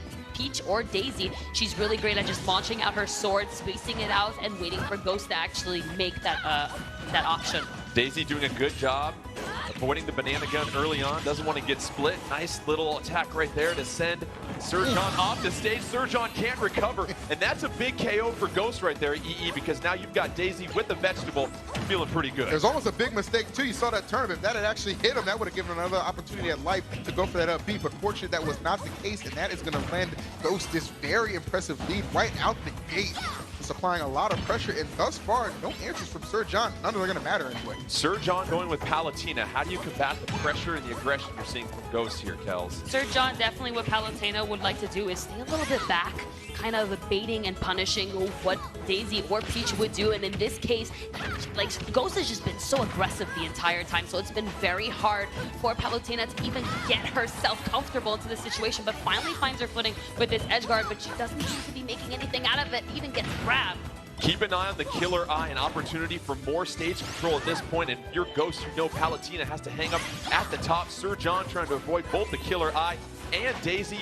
Daisy dancing around. Both fighters haven't connected in a couple of moments here. You see a fine job of connecting right there. Turn up coming out here, EE. And this is what Ghost is looking for, those opportunities to edge guard against Sir John. Oh, no doubt about it. I mean, that's kind of what's just really been putting Sir John on the chopping block. You could argue this back throw should be a no, not quite. Okay, and then a little mystery right there on that item play. Actually going to help out Sir John. He needed that in a big way, but Ghost was already so far ahead, it might be too little too late in this circumstance. Peach not wasting any time as she comes onto the field. Ghost and Sir John. Ghost with a sizable one-stock advantage, but now you've got both Smash Balls on the stage. You got to be careful about which one you strike, obviously. Zero Suit Samus, you're going to have to use all your mobility to not only apply pressure here, Kels, but to avoid getting damaged because it's 2v1 at this point. Yeah, we were thinking Sir John was going to catch a break finally because that Daisy was up, but now you got to deal with Peach, but this Smash Ball is definitely going to help him out a little bit, getting 87%, almost knocking Peach out of the ring. And if Sir John can actually get this stop, this is back, never mind. Huge turn of events by Sir John, but unable to capitalize right there. Ghost and Daisy staying alive. Can Sir John finish it? No! What is she wearing? Ghost, unbelievable job of staying alive. Those blast zones. Wow. Still not enough. That is insane. One, This was all 2, 3. Sir John's like, all right, let me go ahead and finish this. No more messing around here at this point. All right, Joker coming in for Ghost. Joker taking on Sir John. Two fast, speedy characters. Let's see who can dominate the stage control. But a couple of cuckoos coming out. Cage-free as well, too, EE. It actually looked like I was kind of benefiting Ghost for the moment. You saw the Rebels guard, but right now, I mean, you just got to credit for Sir John with that zero laser off the Smash Ball that really helped build up that percent and just get him to the situation. If I'm Ghost, I would be crushed if I let an advantage like this get away, but luckily Joker is the guy to take care of business. Ghost trying to take advantage at this moment right now. slight advantage over Sir John at this point. Really, Sir John, you've got to make sure that you are controlling the middle of this map here, and you can't let Ghost keep you in that disadvantage state here, Kels. Definitely, for sure. I love Sir John's adaptation the entire time, has been so behind and has brought this back, even with just 100%, looking like an advantage for Ghost. Definitely not out for the count, but Ghost having the gun here can definitely make a huge play. That steel diver, it's really hard to see the projectiles coming out. You have to get your monocle in order to see that, EE. But Ghost right now has used a couple of items to really turn the tide of this match. You see a smash ball, you figure that could be the thing that wins it for either fighter. Zero Suit Sam is able to control the stage just long enough. Let's see if the aim is on point. It is. Yes, it is. Sir John gonna go ahead and take this one. And Sir John, a couple of huge smash balls to go ahead and get this victory. How about that for Team Europe, Kels? That is a pop-up if I've seen one ever deserved. He was so behind and just did not give up, brought it back, and with those smash ball plays too. Again, we were saying how crucial it is to grab them, and Zerasu, we've seen it time and time again. So easy for her to just get anywhere on the stage and grab that. Unbelievable finish, EE. When you look at what was at stake, both teams had taken a match at that point. It's best of 3, Yep. and so whoever was going to get that smash ball was going to be moving on, essentially, and it's Sir John. Both those smash balls, it's a part of the game. You have to manage that as well as manage the stage. Is able to do it. Yeah, I mean, manage that, manage to secure the win as well. I mean, he didn't get flustered at any points, and that's the thing. You know, you're playing with items, so you know there's always an opportunity, whether it be a Daybreak, a Dragoon, or in that case, a very well-timed smash ball, a couple of those, in fact. Those zero lasers, man, opting to get them in that game.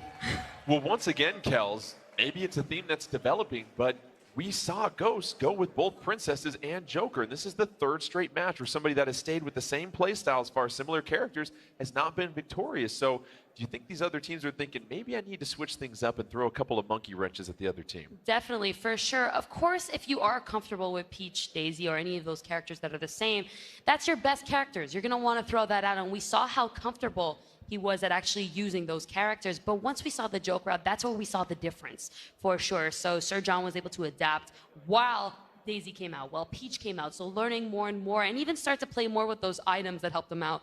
So definitely the change of pace with those characters would definitely be probably the best bet. Unless, hey, you know, if you're really comfortable with those characters, you got to use them. Terrific matchup that we just have between Team Europe, Team Australia, and New Zealand. We are getting set for our next semifinal matchup. It'll be Team Japan versus Team North America. And you both have really liked what you've seen from both those squads, but now as you get set for this squad strike once again, we were talking to Team Japan earlier, EE, and they said you just choose your best player when it comes to who you're selecting for squad strike. You're not too worried about matchups and everything like that. You have to play with who you're most comfortable with. And that's honestly what it comes down to. And you can make the case, like, you know, again, we have a large roster. You can kind of try and, you know, switch things up and fool somebody. But, hey, you might end up playing the fool, okay, if you're not playing that character at a high enough level. For somebody like Zachary, this is somebody who can go in with just seemingly anybody and have success. We saw in doubles often use the Pokemon trainer that we seldomly see. As long as he can keep the rest of the squad well engaged, they're going to have a good opportunity. But let me tell you something, this Team North America squad should not be underestimated. Let's take a look at what we have here. North America, Wrath on your left, Zachary for Japan on your right, and early on, Inkling versus Joker. Your thoughts on this matchup here, Kels? I have been waiting to see this matchup all day. Wrath versus Zachary. Both of them use extremely diverse characters, very different from one another. So seeing the matchups of who's going to be versus who. Joker, a character that's very hard to actually get to different characters with, like, especially a fast character like Inkling, but once in so much pressure, we're seeing that right now. So much tech chases that we're seeing, but of course, Inkling as well can rack up so much damage so quick. Zachary doing a nice job of taking the lead here, EE, but you see Inkling can respond very quickly. Hasn't been able to successfully ink Joker and Zachary too much so far at the beginning of this one. Yeah, that's the one thing Zachary's doing really well so far. Obviously, you accumulate that ink, you take more damage. I think Zachary, knowing that he's done a sensational job and really just avoiding that. If I'm Wrath, though, I'm still very well encouraged. You have those very powerful aerial assault that Inkling can really put up, but against Arsene, it's just a thing of the past. Zachary doing a fine job of punishing that whip right there, and now we have a couple of Jokers on the map here, and once again, Zachary seems to be doing a fine job with just all the follow-up that he's doing here, Kels. Definitely, for sure. We can tell that Zachary is also just being more patient. I thought Wrath is maybe the most patient player in the world, but not coming into play here. Zachary really showing his potential and his skill level in this game, how he's able to just keep composed and wait for Wrath to just like that commit to a move that he will regret. And Zachary doing a fine job of catching those whiffs by Wrath and able to find those brief moments of an opening to punish him, EE. I mean, he's creating these, he's just forcing his way through right now. That has been the difference. And for Wrath, again, Kels, you pointed out, one of the most patient players we've ever seen, but Zachary just showing to be a whole nother beast, hanging on there and doing an excellent job without Arson at that. And Kels, this is what we talk about. Just stay alive once you have the one stock advantage. You've already racked up 80% on Wrath's second character. You know you're going to have an advantage as you get set to come in, but Wrath getting the nice KO. Definitely very important once you are that stock lead. What you want to, oh no, losing that smash ball. It is so important if you are in the lead to just stay back and bait your opponent and get this opportunity to finish your opponent off. Listen, it's okay to get both smash balls if you're going to stay alive right there. And Zachary clears the elevator with that one. And now it is down to the final character for Wrath, Sonic the Hedgehog. Zachary with Wario is going to have a nice stock advantage at this point. But as you've talked about before, what we saw with Sonic, you've got to go in and out real quick, and you have to avoid letting Zachary do exactly what he's doing now, combo you up. Yeah, he is just turning him into straight up combo food. I mean, this is somebody who you're not going to see any ignorance as far as matchup knowledge goes. You see the control, the decision making from Zachary. Perfect options are just overwhelming Wrath. This is the matchup I was pretty much salivating for, but right now, man, I gotta say, Wrath looking like dinner for Zachary. Zachary trying to get 1 point for his team in semifinals right now. Team America taking on Team Japan. Fighting for a spot in the finals to take on Team Europe at this point. Best of 3. Every match means so much at this point here. But Wrath trying to battle back, doing a fine job staying on lives, moving around this stage, trying to force Zachary to respond and catch those moments where Zachary's landing and has those moments of opening. And that is so important while maining Sonic the Hedgehog. You really want to not overcommit first, but wait for your opponent to actually do something that they might regret, where Sonic can just take advantage of. This matchup, Sonic, Wario, definitely Sonic is so good at getting around, but if Sonic overcommits too early, he's gonna get bounced. How about wow, out the building? Zachary, no hesitation with that striking ability. And Zachary being patient enough and doing a great job of playing a defensive game there, Kels. You really didn't see a lot of opportunity where Wrath was able to come in with Sonic and punish him right there. Zachary doing a good job of just making sure that he stuck to his fundamentals and didn't leave too many opportunities. That's it. We were talking about stage control the entire time, and we're going to bring it up again because that's what Zachary had. He really did a good job at just sticking in the middle. If you notice, we saw Wrath in the corner, literally just going from one end to the other, was never really having full control, and because of this, he felt like he had to always commit first and made him uncomfortable. So putting out those moves, he ended up overcommitting, gave the advantage to Zachary, and he was just able to just take that stock. It's our second semifinal set. Once again, Team Japan taking on Team North America as well, and it's a best of 3, so every match matters so much, and it seemed like you had the heavy hitters going against each other, Team Japan and Zachary emerging victorious. You almost knew that out the jump, somebody was just trying to get that hot start right off the gate, so you expected Wrath and Zachary. I'll tell you what, if you're a fan of Team Japan, it did not disappoint, you know what I'm saying? And that's no knock against Wrath. It just seemed like the pressure might have just swelled towards the beginning. Not getting that traditional hot start we're used to seeing, and then that Joker ditto, I think that really kind of just separated the field, and by that point the deficit was too large to overcome. And Kels, I want to get your thoughts on this. We have a substitution for Team Japan, Akasa coming in for Kombu. Your thoughts on that switch there? That's actually a really good switch. Wolf, Cloud. We have not seen Cloud yet. Cloud, a character that is very, very different from the previous title, Smash Wii U, has been moved around in certain movements, so I feel if you're not very familiar with that matchup, it's going to be a doozy. I know it's LA. We typically don't see clouds out here, so it will be exciting to see that action right there. And this is a big-time matchup for Japan right here. You can get this point. You can move on past semifinals, North America. A lot of strategy, and you have to make sure you don't feel too much pressure as you get set because, yes, you're down 1-0. You just have to stick to what got you here. You can't try to do too much or get too caught up in what the score is right now. Not doing too much, perfectly said, Jordan. You know, if I'm Team Japan, I'm just thinking, look, I'm just trying to pick up where Zachary left off. You know what I'm saying? He gave us that tremendous performance in that first game. That's going to put more pressure, honestly, on North America than Japan. As far as Ox goes, I'm just getting in here just trying to play my game. Well, you called it, Kels. Look at the loadout for Akasa versus Polt. You've got quite the difference in characters here as well, too. So you've got Polt for Team North America right now. Akasa going with Cloud, Joker, and Wolf. And your thoughts on what we see with some of these characters? Definitely, Wii Fit Trainer has been a character lately that has been absolutely slept on. I've got 5 studied at a recent tournament character. If you're not familiar with her changes, everything that's been going on with her, you're going to take heavy damage quick. And the Poltergust has just been taking advantage of all these changes from Wii Fit Trainer, really making Wolf have a run right now. But a quick 3 hits brings her up to 70%. And you just know how powerful Wolf is as well, too. Even though he's on his home turf here at EE, you've got to be very careful if you are Polt about how you approach Akasa and Wolf, because one mistake is going to cost you so much percentage. Oh, absolutely. Wolf is just one of the best combo characters in the game, just able to just, you know, put on so much damage, seemingly just out of nowhere, too. And you have to pay the character the proper amount of respect, because oftentimes you think there's an opening or a gap where you can punish, and he just kind of actually reverses that fortune onto you. And that's something Polt's going to have to be very, very nervous about. A lot of haymakers being exchanged, but oh, that is a big-time KO by Akasa. Able to get the smash ball with the blaster, but no luck right there. And here comes Pac-Man, and Kells, we know Pac-Man's gonna have to really be mobile and keep Wolf off balance with the tools in his belt. Yeah, this is not a fun matchup for Pac-Man. A character really has to stay back, make his plans, make his tricks, where Wolf can really just use his blaster to get in, to get where he needs to be, and just quickly as possible make Pac-Man feel uncomfortable. And that slash almost taken out Pac-Man's fruit. Pac-Man trying to get a critical KO here. Can't be losing too much percentage because Polt will find himself in a deep hole, but Akasa's doing a great job staying alive here, hanging on in the middle of this ship here. And here comes the daybreak. Can Akasa connect right here? Catches him on the backside, but just not quite enough. But the damage has been done, EE. Yeah, questions answered right there. I mean, you got to imagine Akasa was the perfect substitute right now. That Wolf is putting them so far ahead. Again, I mentioned one of the best combo characters in the game. And the thing about it is, it doesn't tend to matter what the percent is as well, as we're seeing Polt just trailing a percent right now, a considerable amount that's really going to maybe lend Team Japan to taking this with a 2-0. This is going to be big right here. What can Polt do so that his Yoshi isn't in too much of a deficit when he eventually hops onto the map here? You've got Joker, can use a lot of his tricks, and that is a very quick KO for Akasa. And if you were Polt, you're in a very tricky situation now, Kel. For sure. Poltergust's Yoshi's going to have to do some work to really get back, and I think that smash ball is going to be a huge advantage for him if he can just grab it and loses it. Of course, Akasa. Let's see what he's got. Joker, we are seeing the final smash. The Phantoms are out, baby.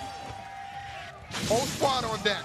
And that is not a silhouette you want to see, but Yoshi able to hang on there. And Poltergust going to have to fight with the match of his life here to stay alive, because you've got Akasa with that cloud waiting in the wings here. But doing a good job here of kind of balancing out, taking on stage control, but now things just got trickier here, EE. Yeah, no doubt about it. I mean, you know, Arsene, this is not what you want to be facing on the brink of elimination on your final stock as well at that, but you just have to find a way to just somehow get through this absolute force field of an Arsene that just, you know, Akasa has just been so dominant thus far. But Yoshi doing a fantastic job with the edge guarding, and here we go.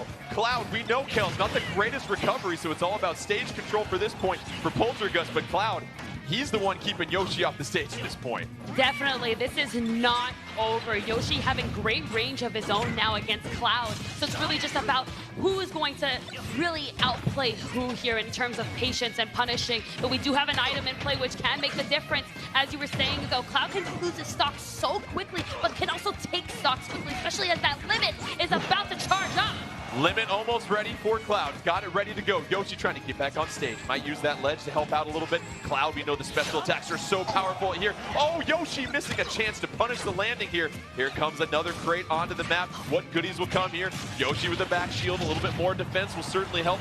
Fire Flower, let's see if Cloud will want to use it here as we go with the stage change. A little bit more verticality in 2 levels might benefit Yoshi here, Kels. Yes, definitely, for sure. Now the limit is off, and now we have an edge guard. Is he going to be able to recover?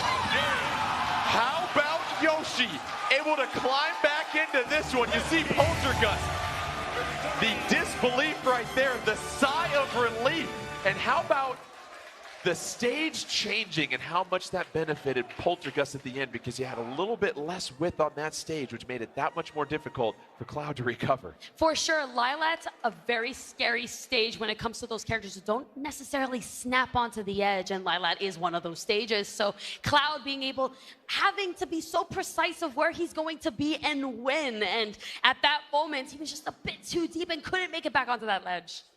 I almost want to say commentator's curse was a thing. It was. It Jordan, you was. highlighted the fact Cloud not known for his recovery outside of limit. You know what I'm saying? And that was his undoing. As soon as the stage switched, you saw him. He got tossed off one time, and Polt was like, "This is my moment. This is my opportunity to strike." And he did not disappoint. And those are those kind of clutch performances you need, especially when you're going for a championship like this. Well, I feel like Poltergust's ability to really maintain his cool when facing Joker is Yoshi, because at that point, a lot of non-seasoned players might have just thrown in the towel because you think, oh, I'm down 2-1, look at the percentage, but Poltergust just kept digging and digging and digging, and now Team North America has a chance to take this semifinal matchup. We're going to our third and final game here, Kels, and now you see that we're going to be moving on to Devontae, and what do you expect to see from him? So much. I really love Devontae's Wario. We've only seen his Wario, both in doubles and in singles. Right. So we know probably it's going to be the first pick, the strong character really coming out. So good at racking up damage, so good at taking stocks. Wario's that all-around character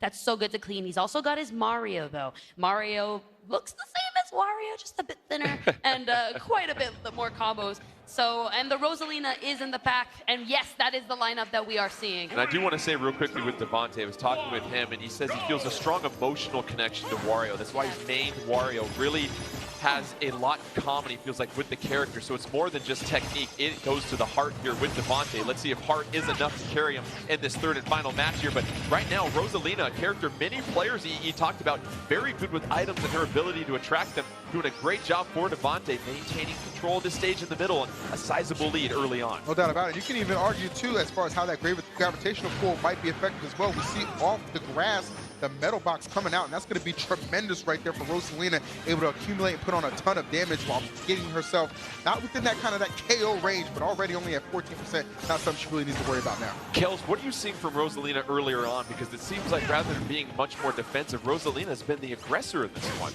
I definitely think that's one of the biggest changes with Rosalina. She's been giving a lot more tools to really just go in and apply that pressure, and that makes it very hard for sword characters like Dark Pit to get in because of that range from Luma. But now being gone, let's see if we can get some hits coming in from Kuro. I love that the ball went right over his head. It almost missed his halo over there. Gonna remain an angle. Oh, it's a bomb battlefield over to the right. Bruno able to connect with that, and what a huge turn of events, because we saw Devontae take a sizable lead, but now it's Mario taking on Dark Pit. Devontae trying to climb back into this one. We know Kuro doesn't have a lot of weight here. EE, you're just looking for one solid connection. Absolutely, and Mario is that character. You know, you go ahead and take this stock off with minimal damage, you're gonna be okay, but oh no, getting a piece of that start, that's gonna grant invulnerability for, I believe, 10 seconds. So for now, kind of putting Devontae on the run.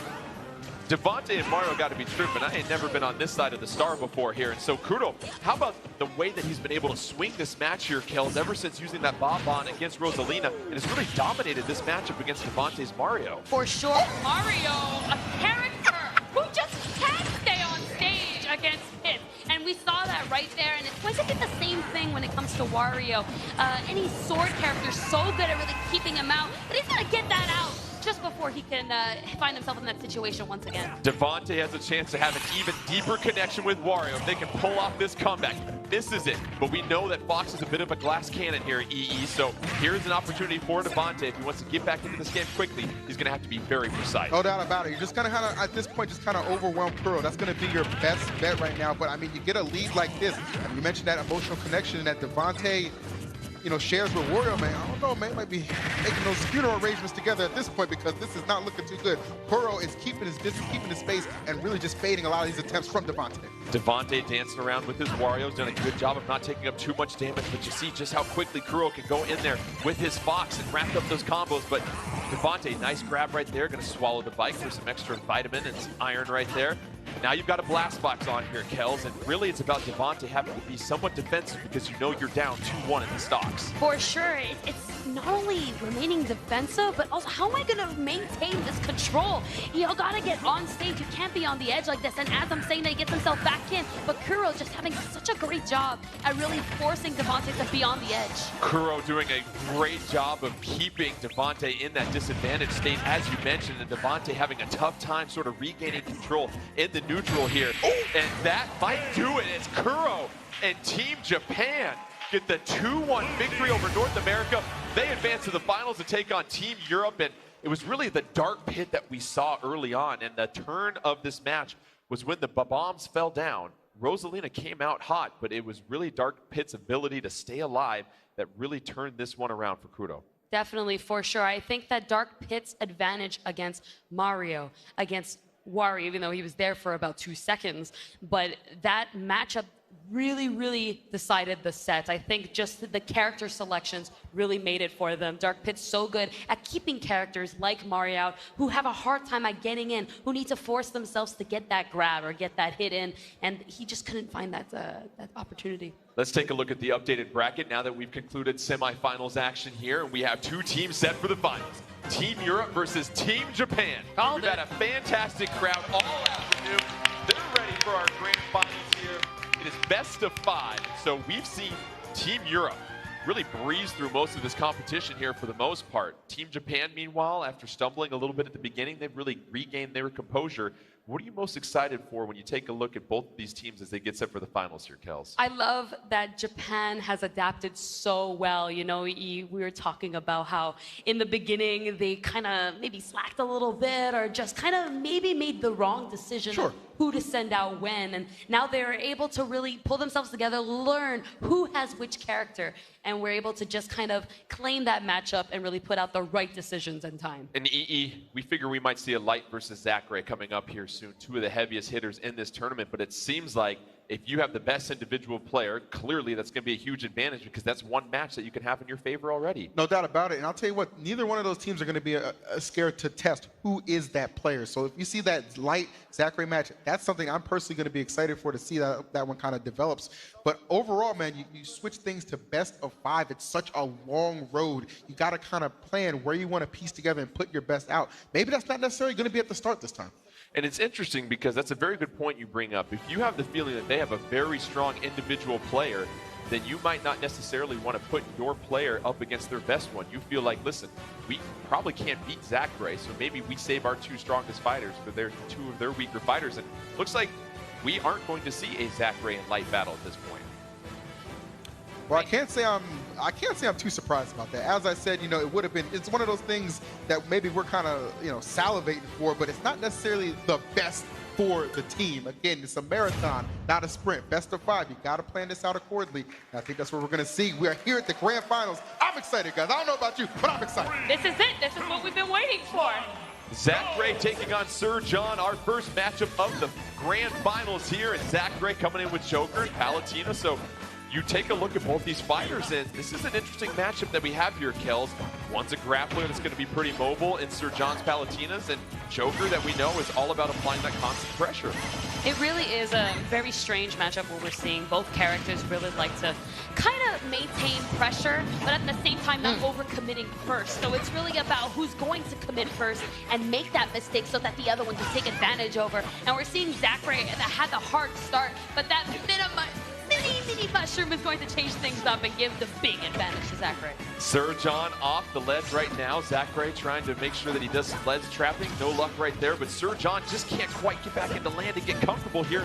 This is what we see, EE. Zachary does such a good job of making you feel uncomfortable. You can never rest, never relax against them. When you're going up against somebody who can just be so disruptive on top of having one of the best offenses in the game, it is very difficult to deal with Incompat. Not to mention right now Joker being backed up by Arsene, and you already know one good, strong, meaty hit is going to be enough to seal away this stock of Sir John. But credit him for being unrelenting and not giving it up just yet. Sir John able to stay alive through that, as you mentioned. You just have to survive through this Arsene stage right now. But Zachary, fantastic finish right there, EE. Where are you heading, my man? That is the question. Certainly not back to the stage, so now you're forcing out through Lucina. And for Zachary, this is one of the scariest things about this guy. He gets an advantage, and even at those percents where you can say are a little fragile, he still finds a way to push that advantage, rack up that percent. We already see 29% on Sir John, make it 35. And that's the point right there, Kels. You're able to rack up so much damage at 105, so you put yourself in a better state when your next character comes on. And of course, this Smash Ball, neither one of them really going out of their way to grab it right now. It's definitely just the idea of priority. What are you going to prioritize? They're definitely not your life, let me tell you right now. Zachary able to get the off-ledge KO and connect with the Smash Ball. We are seeing a masterpiece right now, Kels. Definitely, for sure. Zachary showing why he is one of the best in the business. Is this going to be a 3-stock? Because it's looking like this, especially with our set now, this could be it. Let's go to Congo Jungle right here. The crowd is chanting 3-stock. They want to see it. Let's see if Sir John can apply a little bit more of a fight at the end of this one. Zero Suit Sam is having to deal with Arson as well too. Zachary trying to get the goodies out of the crate, but Zachary once again dominating the middle of this stage. Sir John just trying to get back on. And EE, no luck because Zachary's all over. Oh, and that'll do it. 3-stock for Zachary. High fives left and right. And that is why he's one of the world's best. I mean, what are you going to do about that, man? He invited the whole cookout. You had the Phantom Thieves. You had all any item you could imagine. Everybody showing up for Zachary, and that 3-stock well-deserved in a dominant way for Team Japan to kick off Grand Finals. And Kels, there's a lot of emotion with that, but at the end of the day, it's one game.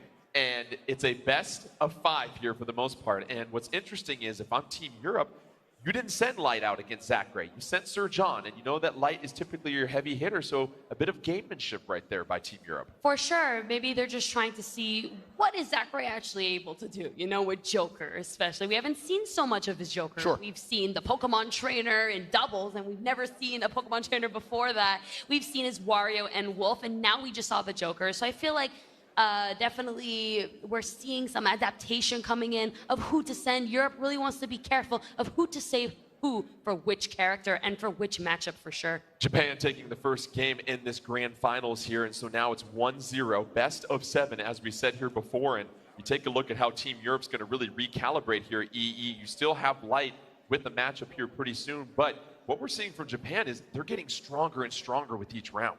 You have somebody like Zachary leading the charge. It's just a great feeling. I'm telling you guys, it's all about the start. And when Zachary just comes out and just puts on these unbelievable performances, that's what you expect from somebody who's arguably top 5 in the world of the competitive scene as well, too.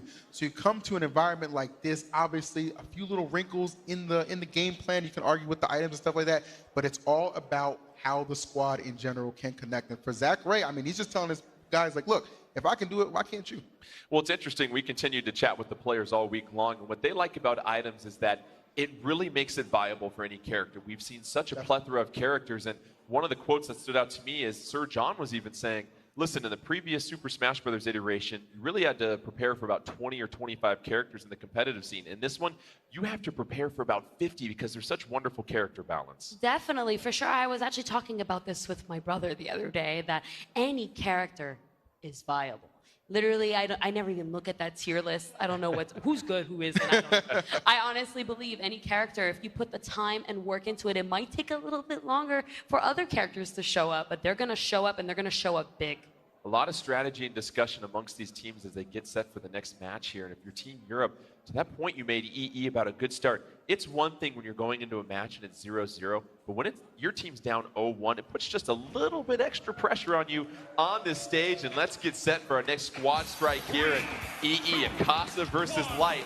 Here comes the heavy hitter for Team Europe. Your thoughts on the characters that we've seen selected? I think Akasa has proven that he can, he's not just an ultimate. This guy can definitely come on the stage and put on a ton of pressure. Obviously, Cloud, one of those characters you don't get an opportunity to see as much. I personally think Cloud is still one of the best, just not properly utilized at all times. And for, as you mentioned, Jordan, as long as he can stay on the stage, he has a pretty good chance here against Mr. Lucina. Well, that's why stage control is so important for Cloud. And Kels, you know that Cloud's got so much space and room with his hitbox, especially with that Buster Sword, that he's got some safe approaches and those very powerful special attacks. Yes, definitely. Cloud with that range especially, and how fast it comes out, makes it hard for Lucina to get in and overcommit like she usually does for it to be safe. But now she actually has to wait and see what Cloud is going to do, and doing such a good job at it right now. Light playing unbelievable. Light doing a nice job using some of those tilt attacks to keep Cloud out of that sword bubble, as we mentioned. Stay in the middle of the stage and use that range on your sword and your quickness as well too, and follow up on any whips.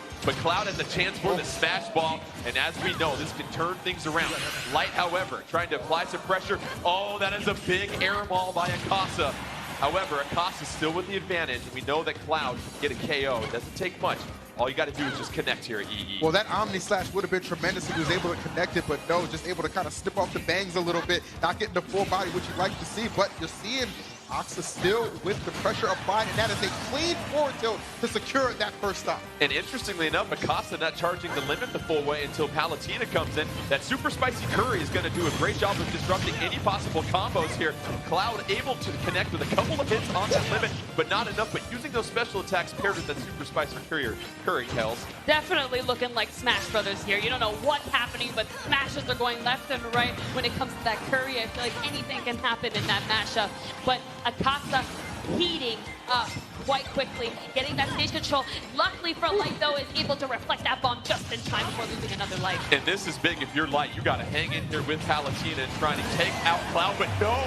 Cloud wants to flirt with the 3-stock here. The crowd wants it here. Here comes Light with Sheik at this point. Cloud's just doing a fabulous job of handling anything that Light's throwing out, EE. I mean, the thing about this is you have the alternate for Team Japan just absolutely taking it to the best person on Team Europe. I mean, it's not even a contest right now. And this Sheik, I mean, we were talking about the last time we saw a lot of combos being distributed, but right now just trying to find her footing and praying to avoid another 3-stock, which is really maybe the thing that set Team Japan so far ahead. And Kels, a clinic being put on by Akasa and his Cloud doing a great job of controlling the stage, not having to fall off and get onto the ledge too often. Here comes Sheik going with the smash. No! Another 3-stock! Buy one, get one free, EE. Team Japan Unbelievable. taking a 2-0 lead in dominant fashion. Back-to-back 3-stocks, Kels. Japan wants this, and you can tell that they want it more than Europe right now. Europe's going to have to turn it up if they want to show that they even have the slightest chance of even making it to the championship at the moment. If they want those trophies, they gotta turn it up. Kudo because they're not playing right now. They're watching. Coming up right now, and you look at the momentum in this crowd and the energy in this theater. They are hungry for a championship. Team Japan on a mission right now, EE. I told you, this venue, this historic venue here is just perfect because history is going to be made in Japan, trying to do it in a very dominant fashion. I know they say Japan landed a rising sun, but those stocks are falling, my man. It is not even close thus far. Well, Japan is looking for the sweep of both the Splatoon 2 World Championship as well as the Super Smash Brothers Championship. So it'll be interesting to see what they can do. But if Team Europe wants to get this win, they're going to etch this into the scrolls of history because they're down 2-0, Kels. They got to come back 3-0, and it only happens one match at a time. Well, now they have to look at it like this. Europe has to stay calm and realize, okay, you know, they just had 2 of their big heavy hitters that came out. Let's see what the third one's got. Are they all like this? We don't know. But you can't think, man, oh, we're going to get bamboozled. No, we need to actually stick into this and really show that, hey, we got one player left. Let's see what you can do against them. It's a brand new game. It's one game at a time, one character at a time. And that's all it takes for a slight bit of different confidence to bring this back. But the challenge here, of course, is the fact that if we do go past this game here and we go to yet another one, you have got Zachary waiting in the realms for Team Japan. And so you know that he's going to have another chance. He's been clearly one of the most dominant players here, EE. So if you're Team Japan, your approach here is you're up 2-0. Obviously, this is a team that's been very focused, very locked in this last couple of matches. You know what? It really comes down to the point. If you're able to get, even if things go awry in this third game, if you're able to get Zachary back out there, you're almost ready to almost rename this team the Team GG. You know what I mean? That's about as good of a game as it's going to get. He already displayed what he can do in that opening, but I've never wanted to count anybody out. We know this European team is full of surprises, and they're also full of talent. But right now, the juice is with Japan. It really is. Let's put this into perspective. Team Europe has yet to take a stock in Grand Finals. That's how dominant Team Japan has been. I didn't look at Akasa and Zachary, and now it's up to Kudo to really carry things here moving forward. Let's take a look at the loadouts here. And Kels, your thoughts as Robin GG, the last hope for Team Europe taking on Kudo. I think this is a great pick using Peach and Daisy, of course, his strongest picks, and the Palutena on the side. Definitely a great character to really push out someone like Pitts. But against Peach and Daisy, we'll have a hard time to even get a footing on the stage. Is Kuro going for it? Kudo is not messing around. Team Japan, they ain't messing around, EE. How about that? Not even 30 seconds into the match, Kudo already taking a stock. Not 30 seconds, not 30%, not point 3. It was an absolute massacre on that first stock. And I'll tell you what, if I'm the European squad, I'm starting to wonder, are there participation trophies for second place? Robin GG, though, great use of the combo and the blue shell. And Robin GG, if you can take this stock, basically even things out at this point. But you see Kudo so aggressive with hit, able to follow up a lot of those aerials with that Palutena bow as well, too. I feel like Robin GG is definitely turning it up a little bit. He's definitely adapting a lot better. He's calming. He's getting the edge guard that he needs and that damage. And while not even taking as much damage, of this spacing will definitely cost him an edge guard here. And now it's all about Robin GG trying to get back into the neutral. Does a fine job of getting back in the middle of the stage. Great job with the shield as well, too. But now the smash ball comes on the stage. Oh, Robin GG. That is huge because now you have the healing of the smash ball that we're going to see here. If Daisy decides to use it, you wonder how long you're going to wait here. Daisy not wasting any time whatsoever. Most likely going to go for that recovery here. Oh, once again, a slap here with the frying pan. You see just how effective those smash balls can be. I mean, and that you couldn't have scripted it any better if you're Robin GG. You needed a big time play, and you can argue both these guys, the character specialists on the squad, but right there, the item's really coming into play. Doing a nice job of balancing this match back up, but now Kudo doing a great job of keeping Robin GG off the ledge. Kuro using that aggression and the aerial mobility and everything that Zero Suit Samus can do to apply that pressure in the air here, Kels. Even with that, though, Robin staying super calm about this, almost getting the full hit into that early KO. But I really love the way that Robin has been adapting and being super patient, avoiding himself, just being defensive, and really waiting up, almost losing that stock, though. He's got to land. Robin GG so floaty, has to try and fall, as you said, beam sword coming, so a little bit more range for Daisy right now. If Daisy can stay alive for one more smash ball, here we go, Robin GG got the one stock advantage. Now you're just trying to rack up some percentage against Dark Pit. Nice little 15 taking off the chunk of the cake right there.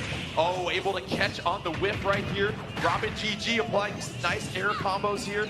And now this turn up providing some spacing air. EE, what do you think you got to do if you're Robin to maintain this advantage? I mean, you've already made it clear. This European team, we are not going quietly into the night. You just got to keep your composure and keep on the pressure. That has been the main thing that has allowed Robin to get back into it. Yes, of course, you credit the fact that Smash Ball was very timely, but what you have made out of it has been the difference to maybe send this to a game 4. Palutena taking on Dark Pit. There's a lot of poetic justice in that right there. But Kuro at 68%. Has to try and get a victory for Japan, just one win away from the championship, and Robin GG wants to keep the fun going. 2 smash balls on the stage. Kuro able to get the smash ball. Now just needs to find some space in order to deploy it. Robin GG applying that pressure against that critical grapple that we like to see here, Kels. Definitely, for sure. Robin GG showing that she is his goddess. Give me that smash ball. Let me show you what your goddess has taught you the entire year. And it catches Kuro in the smash ball. Robin GG said, nah, fam, it ain't over yet. They staying alive here, EE. It was certainly time to bow down when she steps in the ring, the black hole taking care of business. And that's exactly what you expect, the no-quit attitude from this team. You can say who's the favorites, who's not, but what do you have when you show or step up on that stage and show it? Well, I'll tell you what, Robin had no quit, and it resulted in a W. We have yet another substitution taking place for Team Japan. Their final substitution, Konbu is coming in for Akasa, so that is their last switch that they can make. Konbu, we know, is very good with the items as well, but Kels, going back to that last match, yes, smash balls are important, but the smash attack that you have is critical, and the fact that Daisy has one that can apply damage but also provide healing was what turned things around for Robin GG. Definitely agree. You had that option of, okay, he's asleep. Do I hit him? Do I heal? Or do I do both? And he decided to do both. He literally knocked him out upwards, was able to give enough time for Robin to really just go away, get healing, while Japan had to land. So it was a really, really good idea from him to really bring that back. And I think from that point on, it gave him the confidence that he needed to really take that game. They're definitely very clean. I'm excited to see what Konbu is going to be doing. Roy, Crom, me, Brawler. We have not seen that.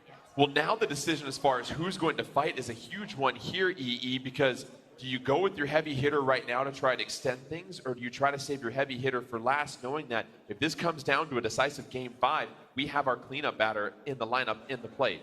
I think you you assure that you get to the final game. That is honestly what it needs to come down. You assure you get to that final person. And then at the end of the day, it's just like whoever's up next, you just got to step up. The next man up mentality. You just have to perform when the lights are on. I mean, lights, camera, all these guys clearly about that action. And we're going to have the good makings of a fourth game. And Kels, that's a very good point that we have from EE. Because of the items, there is that opportunity for a match to turn right around depending on what drops. And there is the hardware that these teams are trying to take home. Team Japan, one victory away from that. Team Europe trying to extend this. I know all of us here would love to see a Game 5 in these grand finals, yes, but sir. You got to go one at a time. Let's see what decision Team Europe will go with here. And as we mentioned, Konbu, the substitution for Team Japan. Why do you think they're making that switch for Akasa after Akasa was so great getting that 3 stock earlier on? Yeah, definitely, for sure. I mean, he might need a break. Maybe just the switch. I doubt it, but, even the switch, Kombu, Roy, Crom, Me Brawler, that character definitely slept on a lot. Not a lot of people know how to fight that character very well. Crom, a force to be reckoned with, and Roy, just as much as a force, very good at being aggressive, really being in your face. We've been seeing a lot of struggle coming in when Europe has been fighting Roy. So I think this is that specific case where we want Roy on that field. Still trying to figure out who Team Europe will be sending out there for Game 4. Obviously, it's a big-time decision. You see Konbu and Zachary highlighted for Team Japan, so you figure those are the 2 fighters for a potential Game 5 if this does go to that. But you got to get Game 4. And yes, even though you didn't take a stock in the first 2 matches here, you have to realize that anything can happen here, EE. And what's great is Robin GG gave you yet another breath of life. I mean, and good thing is, too, like, despite how those first 2 games go, you get an opportunity to kind of reflect on it and how to prevent that from being the case yet again. And honestly, it's all about, again, I harp back to this point a lot, but composure is just such a big deal, especially you're in the grand finals like this. You're going to take your time in deciding. Again, personally, for me, I send out my heavy hitter just to assure it goes to the 5th game, but maybe they know something I don't. Sir John taking on Konbu, and this is an interesting decision here. It seems like both teams are saving their potential heavy hitters for last year. Sir John, as we know, so good with that Palutena, but as you mentioned, that Roy can create so many issues for Team Europe. They've struggled so much with the sword character. I feel like this is an advantage for Europe, actually. Roy versus Palutena. Palutena, a good character to be defensive and really bait out these aggressive options, and Roy, a character who's always aggressive. So I feel like this can be a huge advantage for Sir John. But on the disadvantage side is that if you're in Palutena's face, she doesn't like that very much. Oh, Konbu doing a great job of snapping onto the ledge there for the invulnerability. EE would have had to deal with a smash right in the face. Right now, both fighters pretty equal right now. Seems like Palutena and Sir John has found their footing, but Konbu doing a great job of keeping her off the stage at this point. And now you see that Daybreak piece coming down, and keep that in mind because it's one of those items that can turn this around. Oh! When you talk about Daybreak, that'll break your spirit. That SD just out of nowhere, and that is tremendous. And really for Konbu, I'm just thinking, okay, I only have 2 stocks to take care of business. No problem. But can he do it, man? That's the question. Sir John still flawless in this stock, doing a great job with Lucina of just keeping Roy out of range. And how about the recovery by Sir John? Kel's gonna get a chance, but no! That's Swordsman getting the smash ball here. That footstool into getting that smash ball was beautiful. Me Brawler coming in like, what's up? Let me show you what I got real quick. Here it is. Oh, wonderful timing on the smash ball. Is it going to be enough? No, Lucina able to stay alive, so nothing too devastating there at that point. Sir John going to try and outrange Konbu, just a little bit more length on that sword for Lucina. But both fighters, as you know here, are going to look for that opportunity to counter, Kels. Yes, for sure, and I was expecting to see the Me Brawler, as I said before, but we're with the Sword Fighter. The Sword Fighter definitely really great on long stages to really push the opponent away from you. Really great at keeping space and keeping control of the edges rather than the center of the stage. That's something very, very unique about the Sword Fighter. Sir John and Konbu going back-to-back on the second stock. Don't forget, Konbu with the victory. Team Japan is your grand champion. Sir John and Team Europe trying to force a Game 5. Oh, how about that up B right there, EE? Well, I mean, that right there, literally the winds of change, and then off of that, able to find the Daybreak as well, so some hefty amounts of percent on short of follow. Sir John getting knighted in the worst way. Connects with the Daybreak, and that might do it for Konbu. Sir John with Zero Suit Samus going to have to really dig deep and play a very clean, precise game here, because you're now down 2-1 in the stocks. And what do we continue to see from Konbu in this sword fighter, Kels? Definitely this control, this constant pressure. Oh,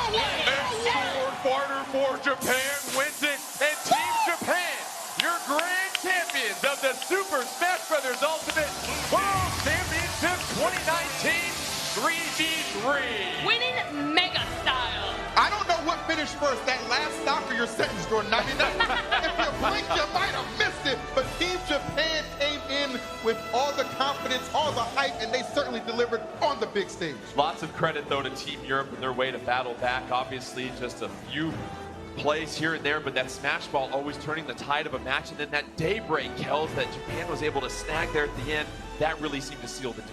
Definitely, for sure. Again, we were talking about how the Mii's, not too many people are very familiar with them. And the minute that Sword Fighter spawned, it was just unfamiliar territory for Team Europe. I feel like he really came out, was able to clean that stage with that tornado and guarantee a beautiful trophy for Team Japan. Look at these guys, how happy they are, man. Team Japan making some wise substitutions as well, too. Combone coming in for Akasa, able to seal the deal and get the victory for Japan. And EE, how about Japan? Hit a couple hurdles early on, but man, they got so much better as this tournament went on. Look, first couple matches caused some L's, and then they bounced back, all right? The big, strong mentality, and that's exactly what you expect from somebody like Zach Ray leading this group of individuals, all of them just so talented, not steering away from using their substitutions as well, just kind of sharing the sugar, and everybody well-deserving of those trophies on stage. Well, Kels and EE, we've had a fantastic crowd this entire day of exciting Nintendo competitive action, but out here to present a special award for our champions, Team Japan. Everybody, please make some noise. The president of Nintendo of America, Doug Bowser. Woo!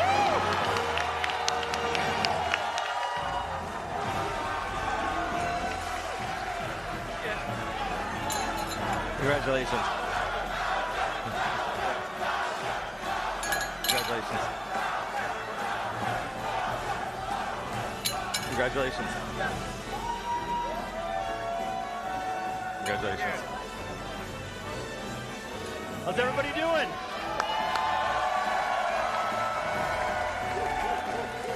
Congratulations to the winners of the Super Smash Bros. Ultimate 2019 World Championships. Congratulations, Japan.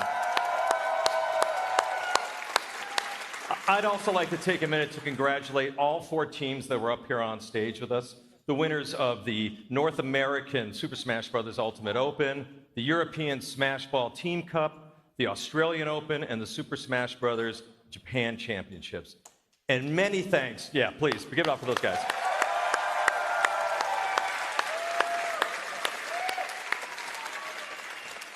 And I'd like to extend a thank you to the thousands and thousands of people that participated around the world. For us at Nintendo, seeing the response from the players and from the fans has just been truly thrilling. Thank you so much. Now, we have one final congratulations from someone that I don't think this community needs an introduction to. Let's take a look. 皆さんこんにちは。大乱闘スマッシュブラザーズディレクター空野桜井正宏です。お久しぶりです。日本優勝おめでとうございます。この会場は、その日本の代表が選抜された、決勝戦の場で、行われています。スマッシュボールが出てますね。綺麗ですね。大変多くの激闘がありました。その中で今優勝に立っている人たちというのはものすごく多くの世界の敗者たちの上に立っているわけで、それはとてもすごいことかと思っています。作った自分としてはちょっと申し訳なさを感じるところもあるんですけどね、すごく多くの時間を費やし、たくさん人が戦っていくという。だけど人が競う様というのは本当に面白いなと、またこのゲームいろんなことが起こって本当に面白いなと思う次第です。私は未だにダウンロードコンテンツの新ファイターを作っているのですが、その新ファイターの情報については E3 のダイレクトで改めて公開しようと思いますので、ぜひこちらもご期待ください。あ、スマッシュボムになっちゃいましたね。それでは皆さんごきげんよう。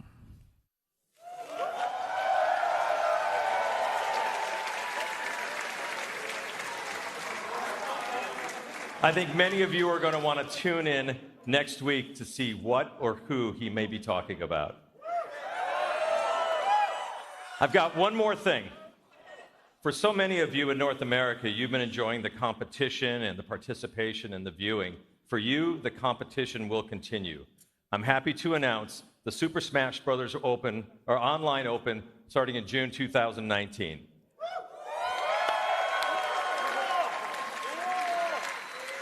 The 4 winners will receive travel, accommodations, and registrations to EVO 2019 in Las Vegas, where you'll be playing Super Smash Bros. Ultimate. Now look for details on Twitter at @NintendoVS and at events.nintendo.com. And registration will be open later on today. So on behalf of Nintendo, thank you so very much for being here with us today. And please be sure to tune in to the Nintendo Direct E3 2019 this Tuesday at 9 a.m. Pacific time, and then throughout E3 to Treehouse Live, where we'll have more news, developer presentations, and some first-time gameplay looks. Thank you very much, everybody. Congratulations.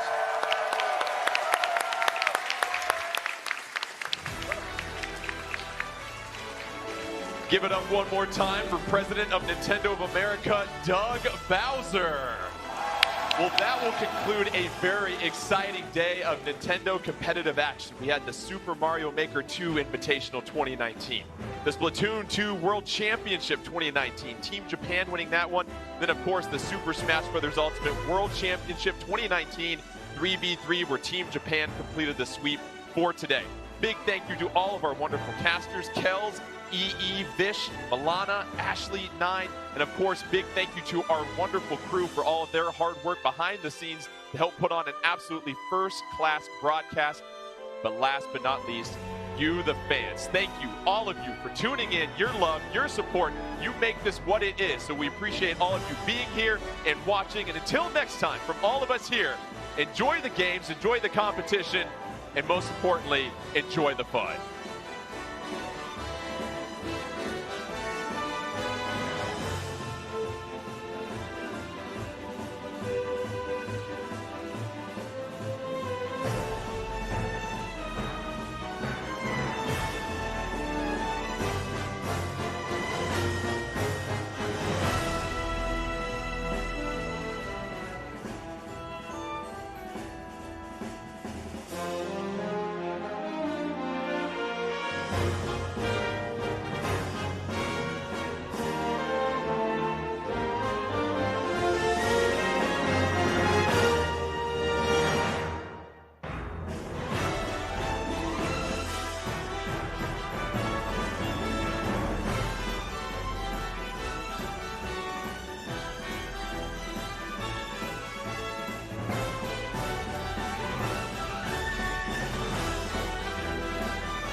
Welcome back to the Splatoon 2 North America Inkling Open 2019. I am Vicious Fish, and joining me is the amazing, amazing Penguin. Now, Penguin is a player that has made grand finals at many, many tournaments in this series. In 2017, you won everything. In 2018, you were on the stage. And this year, you're on the stage as well. What is the secret to your success, my man? Well, the secret to my success would be a lot of things. First of all, I wouldn't be where I am at all without my teammates. This is a team game. Like, anyone, also, I just want, like, anyone that has ever supported me, anyone that has cheered me on, and, like, all my past teammates, like, thank you. Like, thank you to everybody. Also, not only that, but, like, determination and maturity and just, like, having a goal and then pushing towards that goal. Well said, I like that. Yeah, let's give it up for Penguin. What a humble, nice guy. So I know this game means a lot to you. You've put in a ton of hours. What exactly does this stage, the game, the tournament, and everything mean to you for Splatoon 2? So coming from like a really small town in Alabama, like travel really isn't like such an option to me. It's not really affordable, but being able to be on a stage like this, being able to meet my teammates, being able to play at such a level of competition, it means everything to me. And just being able to show Nintendo and show everybody else that maybe doesn't have this game how competitive this game is, it means everything. Thank you so much, man. Everyone, one more time for Penguin. What an amazing guy, what an amazing guy. But we are gonna go into grand finals here. Take it away, casters. Thank you so much, man. Thank you so much, Vish. What a delight. I mean, both of them, just so delightful, but also Penguin. I love you, man. You're so sweet. It's just a really nice person. They're all such really nice people. Yeah. That's what I really love about the community in Splatoon. Like, the community is so awesome. Highly recommend you get involved with them because they are so uplifting and so helpful. Yeah. And I think they're the best. If you get involved with the Splatoon community, you might meet Milana. Yeah, or 9. Or me. Any of us. I mean, any of us. How about that? All right, it is time. It is time, my friends, to find out who will be the champion of the Splatoon 2 North America Inkling Open 2019. And now, we have a very exciting match, but we're going to play a best of 7 for this. As it should be. Best of 7. Right. When you have teams this level, a best of 5 is just not enough. Too many things can go wrong. Too many things can change instantly, as we saw in that last set. You need to have a best of 7 to truly determine who has the most. And you can see there at the bottom, Tower Control, Rainmaker, Clamblitz, Splat Zones, Rainmaker, and Tower Control if we need to go to 7. Milana, talk a bit about the stamina that is required to finish a full-on best of 7, because match 1 feels very different from match 7. Yes, it's just so much playing. You definitely need to have practice playing all these matches, and I know that all of these teams, they play at the top level and they scrim a lot, so they have that stamina to keep them going, but it might be different on the big stage, so we'll see. It is a lot different playing at home with your quiet house and your internet connection compared to something like this where there is a huge crowd waiting and cheering and making noise and having a great time, just like that. Let's go, crowd. Let's go, crowd. We took the cue. Well done. But if you don't mind, let me kind of talk a little bit about, I think, the keys. I'll take low key here. The keys to victory for them. Yeah, got it. So I think that in that first set where they scored that great upset, and make no mistake, this will be an upset if low key wins. I think it has to start with Arashi's play. That was one of the best sets that I have seen Arashi play. He's going to need to continue that, but they are going to need to find a way to contain Kyo. And it is so difficult to contain a player that can play every weapon, but you know that he is always going to be around the play when it is made, and I think they have the tools to do it. I think that Tetsu and Arashi and Gamer all together, I think that any one of those combos of 2, however you want to split it, can do it, but Can it be is dangerous. going to be so tough. Well, and like you mentioned, at the top of this entire competition this morning, you said if they get momentum, it can be very difficult to stop them. And it feels like they've got a lot of momentum right now. And after an upset like that, that is how I would feel. We are getting ready. It looks like we are about to go. Let's get hype, crowd. Let's do this. And we start off. Boring Towers, Tower Control, Ashley. I'm going to leave this one to you because this is a map that you are very familiar with on this stage. Oh, I've experienced much rage playing tower control in Moray Towers. One of my favorite high-rise buildings of Inkopolis. All right, so we have got Low Key in the purple. We have got FT Win in the green. They are going to be making a push for that tower. Milana, tell me a little bit about when it's the best time to take the tower. It might not be the best strategy to get it right away. So definitely, you want to make sure you get at least 1 or 2 picks before. You want to have that numbers advantage before you decide to push in. Oh, Kyo trying to go for that flame. Very aggressive. Working. Very aggressive. I'm glad that you mentioned that here because one of the things that you need to get those picks that Milana's talking about is this area over here that we saw Shaq go up. We call that sneaky. It's not a very creative name, but essentially is you are so focused on the center of the map, it allows the opponent to move up that way. And Gamer trying to find a pick there, not able to. I like the fact, though, that we see both teams willing to take some risks early on because this map can really, really change in a hurry. Sometimes you have to make that risk, otherwise you're leaving points on the table, as we see now that first checkpoint being approached, Milana.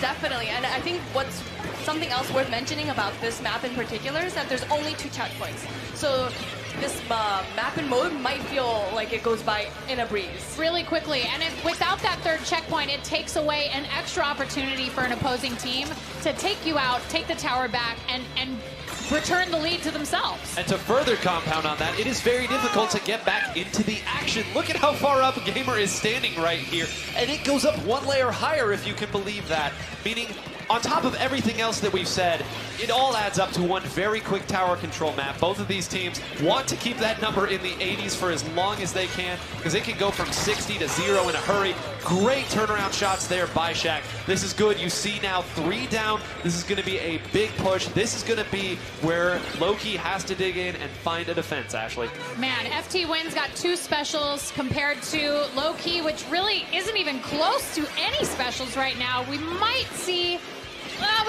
1, but yeah, they're already past checkpoint 1. They are headed toward checkpoint 2 with a vengeance.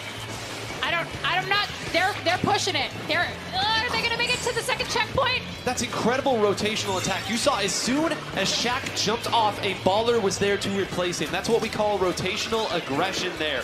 Moving up, spatial awareness. They have used that, and they are so close already to a knockout. Ice gonna add a little insult to injury right there, and that's. Oh, Kyo gets splatted mid-splashdown, and that is the game. FT Win takes that map with authority.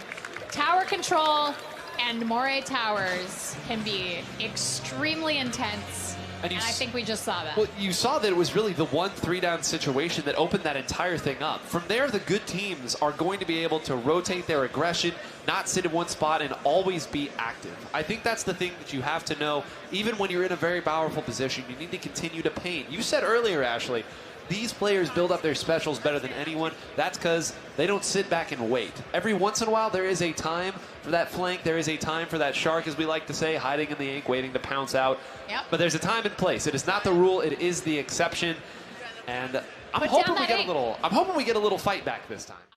I want to see some fire. I want to see some fire coming. Our next game is Rainmaker mode, which we didn't see earlier in the first 2 matches of the day. Let's talk a little bit about Rainmaker. There's a beautiful gilded dragon grenade launcher, if you will, an ink launcher, if you will, in the middle of the map. You got to break the barrier, and then you got to carry the Rainmaker. Everybody knows you have it. Just like in Clam Blitz, everyone knows you got Power Clam. Same thing.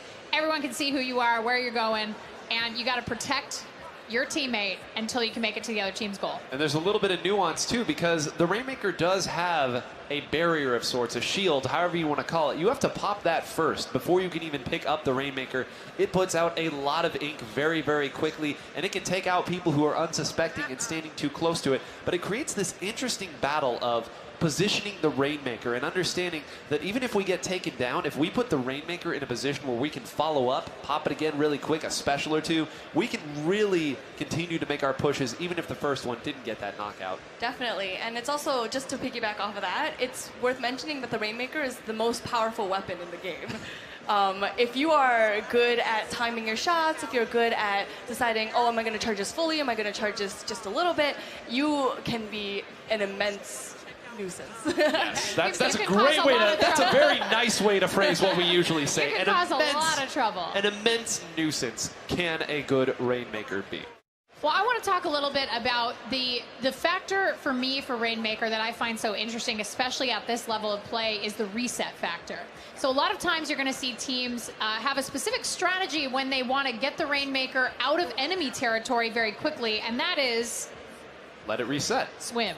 Well, so you can swim it or you can let it reset. And we actually saw a moment where letting the Rainmaker reset passively backfired on a team. Pretty huge. A huge, I mean, it was a win. And for those who who don't understand what we're saying here, the Rainmaker, when popped, will eventually reset to its position in the center. It is not like the tower where it slowly moves on a predetermined path. It is there 1 second and back in the middle the next second. And there is a timer on that. You can see that it's blinking. But what teams will do sometimes is if they make a defense, they'll pop it, they'll leave it there, and they'll go and try to take back some turf and push back. But you got to be careful. Someone might be waiting to get that back cap, as we like to say. It looks like we are about to get started for Rainmaker mode. Everybody, let's get ready to go. I am super excited about this. We're getting some booyahs in the chat. Some booyahs in the chat. Skipper Pavilion. We've got FT Win in the yellow. We have got Low Key in the bright blue. And here they go. This is a very scary map to play this on because there is a flank that has been built into the map. And we will talk about that, I'm sure, at some point. You can see it there. That canvas area allows you easy access to where the opponent is defending. And because of that, you have to be very, very conscious of where the opponent is at all times. Sometimes you can get a little lazy, not here and not at this level. Once again, we see, as we often do, both teams waiting a little bit, trying to force the enemy back before they make that first push. We see Shaq waiting around the Rainmaker, going to use the baller to create some space. Already got the baller. Yeah. Already got the baller. Now, we've already got 4 specials ready on Low Key, which is absolutely bananas. Oh, but unfortunately, we got 1 splatted down, 2 splatted down. Here comes the hammer! On the hammer. Oh. Let's go, Gamer. Absolutely taking that Stingray to town. That is a full wipe. Very, very good. It is. They have a 4 squid advantage there. They have got the Rainmaker. They are taking it. Tetsu's got it. He is glowing. He is glowing bright blue, but it is worth noting that even though they got that full wipe, 44 is not a bad push on this map. You have to get right around and up that second ramp right there. And believe me, the opponent knows about it. So you see right there, they are arranging themselves to not get picked by it. Ice going to go ahead and get the revenge splat right there. Kanarashi's hammer opened this up. He was already taken down. They're going to try to get whatever they can, but you see, that was 2 specials, and they got nothing out of it. That shows you how powerful. How did the one get that hit? How did the one survive that? I don't know, but he doesn't survive, Shaq. They are ready to go. 2D's got the Rainmaker. They're doing their best to get some picks, but unfortunately, the Stingray takes him out. Does as we get back to a more neutral situation. Not a big push here. Both Stingrays are out of the equation for now. Tetsu going to try to open something up here. This is that flank we were talking about. Tetsu has to watch this way because he knows that somebody could run that. I like the fact that the one has rotated back. Umbrella's going to have a slightly easier time, but look at this. They're going to have a difficult time getting the Rainmaker one getting a back double to before getting taken out by Kyo. This could be a... Oh, wow. He almost got him, but he was able to jump back to base before Gamer was able to take him out with the Rainmaker. But once again, the Ice with that Stingray. And this that's the double. Yeah, that's actually a triple right there. And this is why I said earlier, even though they got the full wipe, giving up a push to 44 might have been against them right there. Both times they've tried to make the push, it's taken almost everything and they've gotten almost nothing. And now this push is aggressively coming the other way. The only special available is Arashi's hammer. Will they be able to use it in time? Oh man, the Stingray is up now. That's going to end that push here. So both teams, I feel like we're seeing the same thing over and over. They're getting to about the same area. They are using their specials to try to open things up a little bit. And then the Stingray stops it. Inkbath in the middle here as we approach 2 minutes left, Milana. And you can see it's just pretty even. They come back to the middle, they fight in the middle, and then one team makes a push, one team makes the other push. So We've got a one-on-one right here with 2D and the one, and he takes it. I'm really. Oh, what's gonna happen to the baller? Is he gonna get it? Yeah, he definitely got close. Couldn't move away. It's gonna move away. You can only dance so much before eventually the baller finds its target, and this is really scary here. So we've seen how scary Ice's Stingrays are. If Ice is able to find a double in this situation, oh, a rush! A double, and then the hammer comes out. Oh, can we get it Oh, here? the triple! Can he get the quad? Can he? Oh! Wow. The jump denying Arashi the quad and perhaps the highlight of the tournament. They're going to run it right away here. Clutch suction bombs there, trying to slow that one down. They can actually get up there. The one needs to move up and try to get it. Arashi moves up. Oh, Can they do it? Goes down. that's a triple for Arashi. Triple for Arashi. They're He's gonna on get it. fire. And he has the hammer too. He's going to town with the hammer. I can't believe it. I love this guy. Oh, he almost got another. He almost did. He's insane. He is absolutely just a force to be reckoned with that hammer. I cannot believe the accuracy, the absolute composure. When he has got that special, he is almost unstoppable. And there you saw the splash wall being used as well. That sub weapon. You saw the main weapon. You saw the special weapon. Arashi, truly a master of his overall kit. This baller going to be used a little early. That's not going to be available for the push. 20 seconds left, Milana. This is looking scary. Well, if there's anything FT-Win is really good at, it's coming back. So That is very true. That is very true. But they've only got about 8 seconds left to do that. Keep an eye on the top of the screen. There Oh, was there's someone the hammer. coming from behind. And the one coming with gonna the flame. do it. The And that will end the old-fashioned game. way. And that is the game. That is the game. Look at Arashi. Look at that smirk. Look at Arashi's smirk right now. He is That face. The crowd is loving it. Arashi just, he knows. He knows. He knows. But That again, was great play. the big plays being made when they needed to be made, and you never want to put it on exactly one player, but there was a distinct moment in that match where Arashi said, all right, this is my game. You all are just playing it. Yep. Let's open this up. What was essentially almost, we don't even have a word for it, but 6 people he took out over the course of one push. 30 seconds? You know, There's just a Arashi deal. thing. That easy. Just Arashi All things. right. It's totally fine. And the way that they went about that defense, too, at the end, they had the Stingray, they had the hammer, and they had the one flanking as well. There was no way that that was getting anywhere near that 15-point marker that they needed. Great response there from Loki. Yeah. Absolutely good. We've got a replay here of course. I wonder who it's of. Yeah. It's Arashi, of course. He is going to get in there. There is 2 splats right there. Then he pulls out the special, which is usually, that's when you get your doubles and your triples. But no. And you can see he almost grabs. Almost got the quad there Almost at the got end. the quad there. And I mean, what an amazing play by him. And he continued on, like you said, to just steamroll wherever he felt like. That was his map. That was his map. It was. And that's a very difficult map to play on, too. But speaking of difficult things, we have Clamblitz coming up here, and it is going to be on Starfish main stage. And we don't play on this one a ton. This is a little different for a lot of people. And talk about why that is, Milana. So relatively recently, they had a huge map change for this. So they definitely pushed the clam basket backwards towards the spawn. I think this map is, I don't know why it stopped being used. It seems pretty vanilla when it comes to, like, when I think Splatoon 2, I'm like, oh, Starfish main stage. It was one of the first maps that we got to play Yeah. on. It's one that a lot of people are familiar with. Maybe it is the changes that we saw that made it just a little bit more difficult, a little bit harder to approach. And the center, I will say this, the center of the map being so vanilla does mean that it can be scary to build clams. The clams do spawn in pods of 4, and they spawn at the same time everywhere. So whenever there is, the position that the pod spawn is predetermined. It will not move It or doesn't move change. around. Yeah. So I think because it's such a vanilla map in the center, teams are a little trepidatious about pushing forward and trying to gather those. I can definitely see that. We might see a little bit more of a cautious play when it comes to entering this match. So for Clamblitz on this particular map, what do you guys think is the most important loadout and build? Like, what are we going to see here? Are we going to see a triple front line here? I don't think so.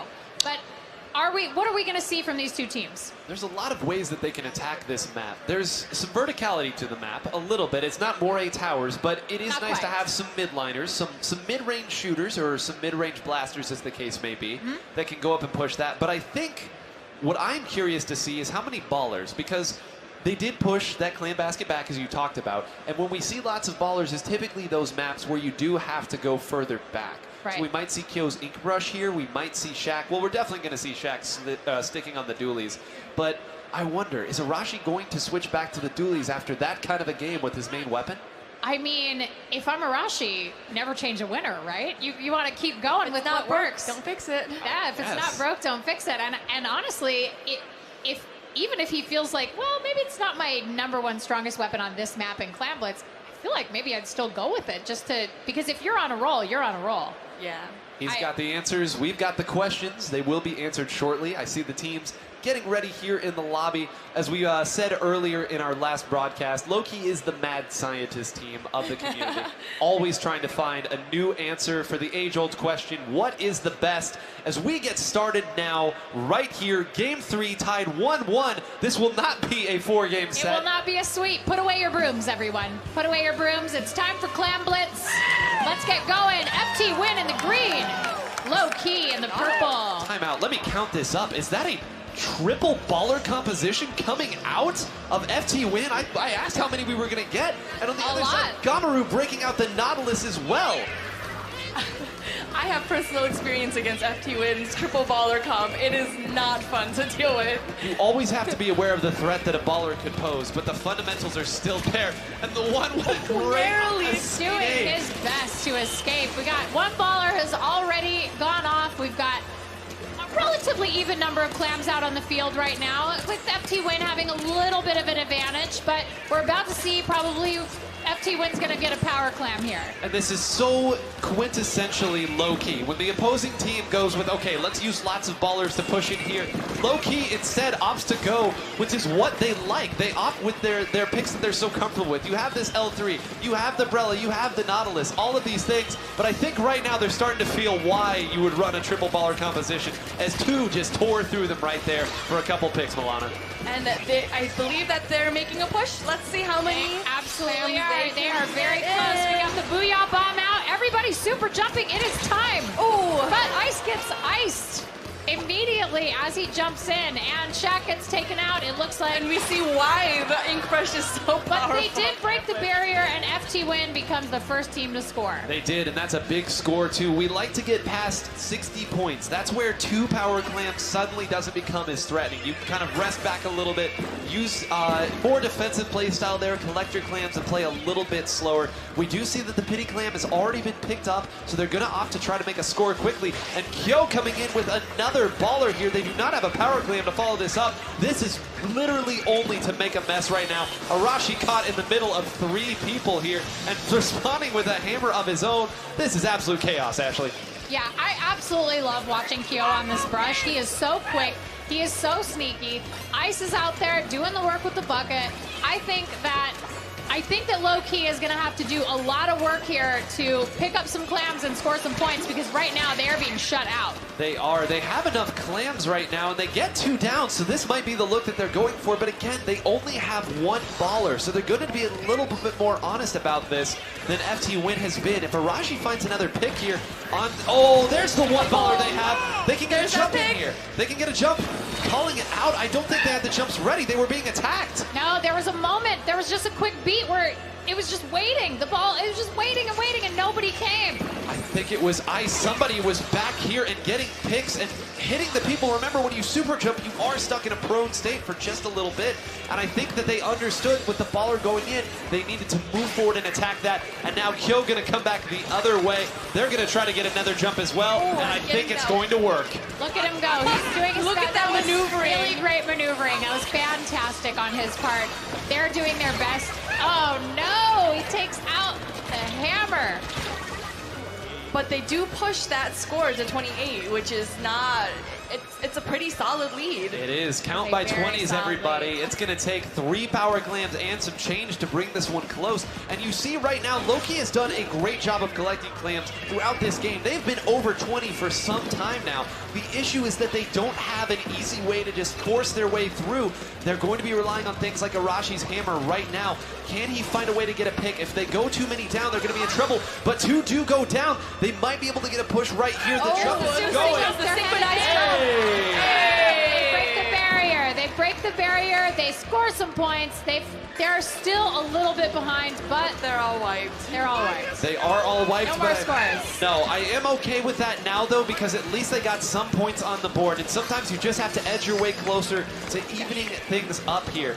Now, though, you see all of the map control is in favor of FT Win. That means no clams are going to be available to low-key without really some amazing plays. We see Gamer trying to get some going right here on this side, and the Nautilus is a weapon that's unconventional but can still get things done, although Shaq has something to say about that, Milana. Yeah, he goes in for that flank, but Shaq's like, no way, because Shaq is a master of flanking.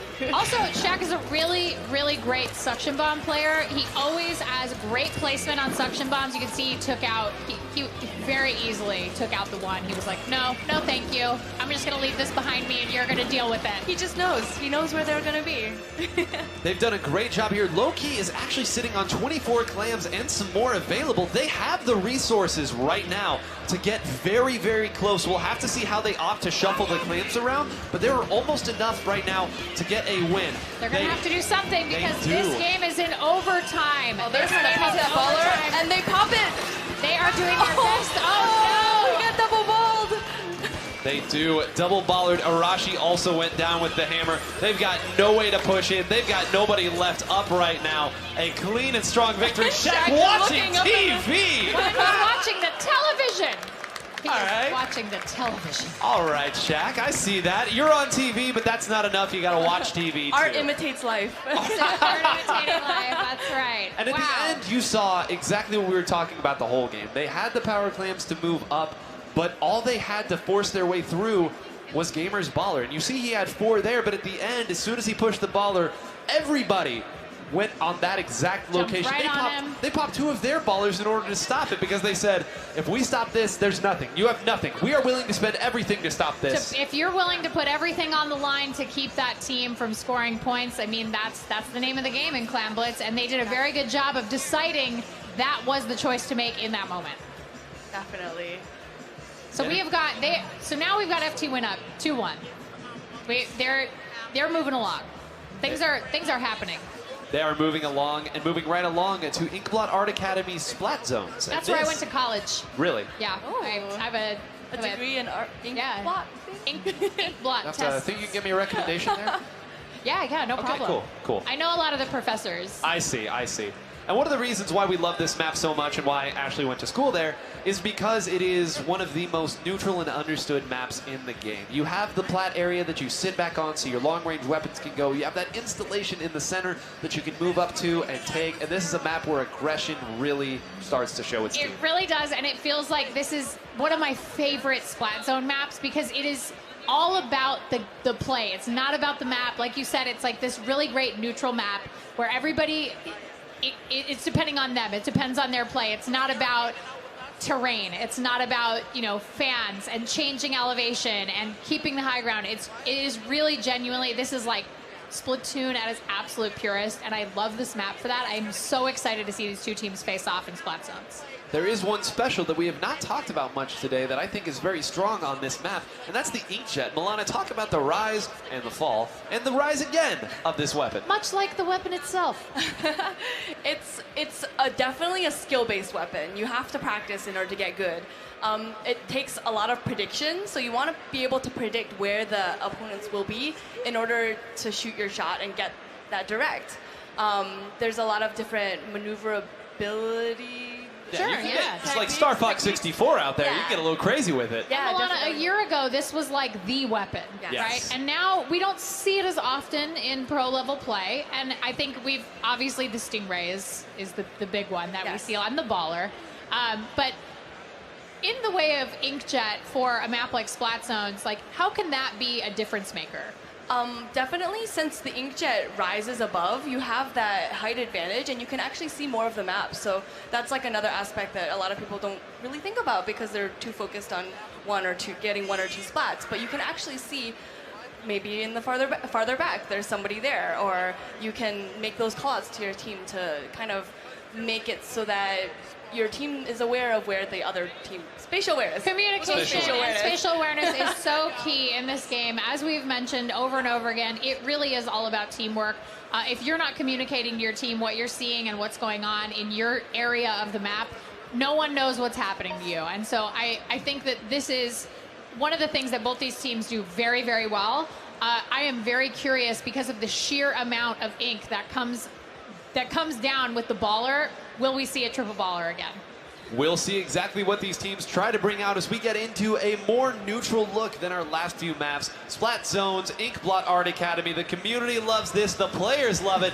Let's take a look at our compositions right now. I'm not seeing nearly as many ballers this time around. In fact, I don't think that I see any as I look around. That is shocking. Wait, no, we do have one. I apologize. Arashi. Arashi, surprise, right. surprise, surprise. Trading off his signature hammer for the baller. Still very scary. But again, you see the difference in the way that these teams have chosen to attack this map.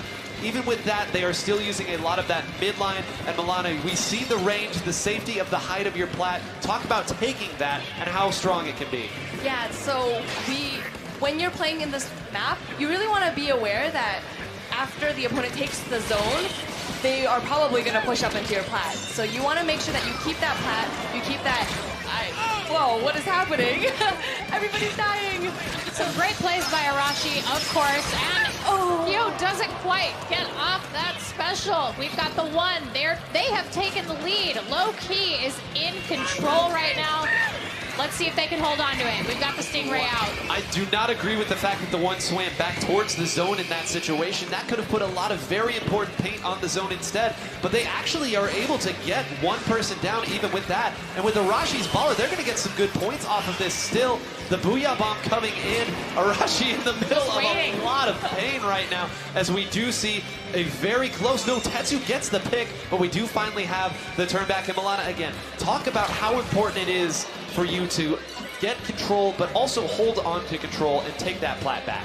I think it's just, it's really important that you push up after you get the zone because there's really only one way into the zone, one main way into the zone. So if you can push up into the opponent's plat, take that, have that turf control, it really helps you to take that, take the objective and keep Right. Move up with the objective. And speaking of move up, we see all four specials coming at once, and the one staying alive by virtue of being an umbrella. This is the only weapon that can do this, by the way. This is so incredibly annoying to deal with right now. And he is over here. The battle is being fought elsewhere, but Kyo wasn't able to do anything about it. And now he finds himself in a 2v1. That is the power of the umbrella right there. Gets you looking the other way and gets you a 3-down situation and only one more opportunity for FT Win to come back. FT Win is going to have to work really hard to take this point back. They're down to 15 beats. Low Key could actually take this right now. If they keep this point, they might in fact just do this. Oh, what a great baller. Arashi's baller just in time. Goes to Low Key. We are at 2-2. We are going to get at minimum 6 games of this. I love it so much. I love seeing stuff like that. Man, that was a definitive hold on their part. Low Key able to just keep that splat zone in check. They were able to, once again, push out those opponents, keep them away from that splat zone. If you can't put ink down there, you're not going to win. You're not. And I want to talk just a little bit about Arashi's baller there at the end. I know we've been saying, you at home are probably tired of hearing the word Arashi, but I want to break down this one play here. Arashi pulled out his baller at the very end to keep people from jumping down into the middle of the map, right? It wards them away. Then he came around to the left side when he saw that people were coming that way. Then when they rotated back to middle, he exploded where they were shooting. That effectively shut the whole thing down. Shut it down. It's just the situational awareness, and we talk so much about it. We talk about composure. It's a lot. And we are now at 2-2. We're seeing a pretty great finals. Yeah. Yes. And these teams know what is on the line here, which is to represent North America in the Splatoon 2 World Championships 2019. Just pretty exciting. They are so pumped. I think, you know, both these teams want it just as bad as the other, and they're not going to go down without a fight. No, they're not. And I mean, both of these teams have worked so hard, too. They have come together, and they both have their own very distinctive styles of play. But we have another Splat Zones coming up, Milana. Do you think... Walleye Warehouse. Walleye Warehouse, that's a tricky one. That but is a tricky Splat Zones. Do you think that the way that Loki was playing right there lends itself just as well to Walleye Warehouse as it did Inkblot? I think it might be a little bit more tricky, only because there's less area. It's a very skinny map. There's not that much place to branch out. So I think they might need to focus their attacks a little bit more if they want to succeed in Walleye. And one of the things that we saw in the quarterfinals was Arashi with that amazing hammer play in Walleye Warehouse. Yeah. So I think we might see some more hammer action. It might be hammer time once again. Hammer time. It's a good overall look, too, because it has that splash wall as well. And as Milana was saying, this is a very, very thin map. The Stingrays will be out in force. Yes. Don't kid yourself. You're going to see lots of Stingrays here. But as Milana was saying, it is so difficult to push back in on this map. The team that gets that first big wipe very often takes it from 100 to 0 in just one big push. So this particular mode and map can be over in a second. If you're not on top of what's going on score-wise, you can lose very, very quickly. I am super curious to see what the 2-on-1s are going to look like here. I think Milana, if you are low key right now, who do you have to shut down? Oh, it looks like we're ready to go. Who are you shutting down in this game? I would definitely aim to shut down Ice. Ice, I think you got to put him on ice. Yes. Keep that Stingray out of his hands, everybody. All right, let's go. It's Walleye Warehouse. FT Win is in the green. Low key is in orange. There is one Splat Zone in the middle, and somebody's going to have to take it. Somebody has to take it. Somebody has to take it. It is how the mode works, but we see already Loki rushing to the middle. They both want the zone early, and Loki, even though they took the zone, nobody's gone down yet. They are both okay with this look here, and as we mentioned earlier, the Stingrays are there, and actually the first person to go down is Kyo here, so this might be an opportunity for Loki to force them back. This is a really good opportunity for them, I think. You can see already they've got specials up on both sides. We already have seen Tenta missiles. Whoa. There's the Stingray, two Stingray action. Who gets taken out? Oh, Gamer gets taken out by Ice. Like you said, Milana, it is all about Ice right now with that Stingray. It is dangerous. See here, they thought they saw somebody out there to the left, opt to pivot back to the middle, and here's the Inkjet of Shaq firing away, forcing people back again, and very close to taking out Gamer here, as we see a great job of surviving two specials there. If the opponent burns their specials to keep you out, and you all stay up and active, that's generally a win for you. They have the baller here. Arashi's going to pivot to the middle, but Kyo comes back to punish Gamer. And actually, what we said they had to do to Ice, it looks like FT Win heard your advice, Milana, and took it back the other way. Definitely. But I mean, it's Splat Zones. The lead could go at any point, any way, at any point. We've got 4v4 on the field. It's 75 for Loki. They've lost control. Let's see who takes it back. They take it back again. They're still in control. They're doing a really good job of managing that Splat Zone. And you see Arashi pushing up, really trying to keep for the feed to win in their spawn. And I love the fact that they pushed up there. The play that was made there was Gamer, the Splatling up in front of the zone. Gamer has been known as the aggressive Splatling for about as long as they've existed. And take a look at this. He has the Stingray. He is going to fire it directly at Ice. There are going to be 3 specials coming out from FT Win to take this zone. If they hold through this, I think Loki will actually take this game. They've only got 15 beats left. They are doing an excellent job. The Booyah Bomb. They go ahead and take it back. It is already at 5. Can they do it? Is it going to happen? They've lost. That is a huge penalty. That is the penalty you never want. I almost fell out of my chair there. Almost. But you can see that went from 3 points to win to 76 points to win. And that is, again, the power of Splat Zones. Gamer, I love the fact, firing this out, they just need to keep the game in front of them right now. As long as they stay 2 or 3 up, they meet specials with specials, they can kind of keep this one at an even pace. They have 2 specials here. They're not going to burn them until they have to. They understand just how close they are to getting this win. FT Win also has some specials coming up, though. Unfortunately, I'm just not sure what's going to happen here. They do take it back. They have that 30 beat penalty that they are going to overcome. It looks like it's going pretty quickly, and they've got plenty of time until FT Win actually shows up, and they get 2D gets taken down. Look at the way that they rotated over Arashi in the 1. Do they even have a special? They don't. They have 2 people down. What is happening in front of us right now? That is game 3 low-key. I think that speaks absolutely to the point where if you are not careful, this game, Splat Zones in Walleye Warehouse can be over in a heartbeat. And that's how it ended. Yeah. They just could not convert. They could not get to that Splat Zone 9. What happened? Better play. One team just played better. They executed better. The rotation that you saw there, the ability to move over in pairs and take people out, identify where they're coming from, the willingness of players like Gamer on that backliner to move up, stand in front of the zone, and zone people out. Tetsu's Deadeye accuracy. They are what can you do? This is the best I've ever seen low-key play. Me too. I'm really impressed. Really, really impressed. This is a really great match. I am smiling from ear to ear. This is the type of Splatoon I love to see. This is so exciting.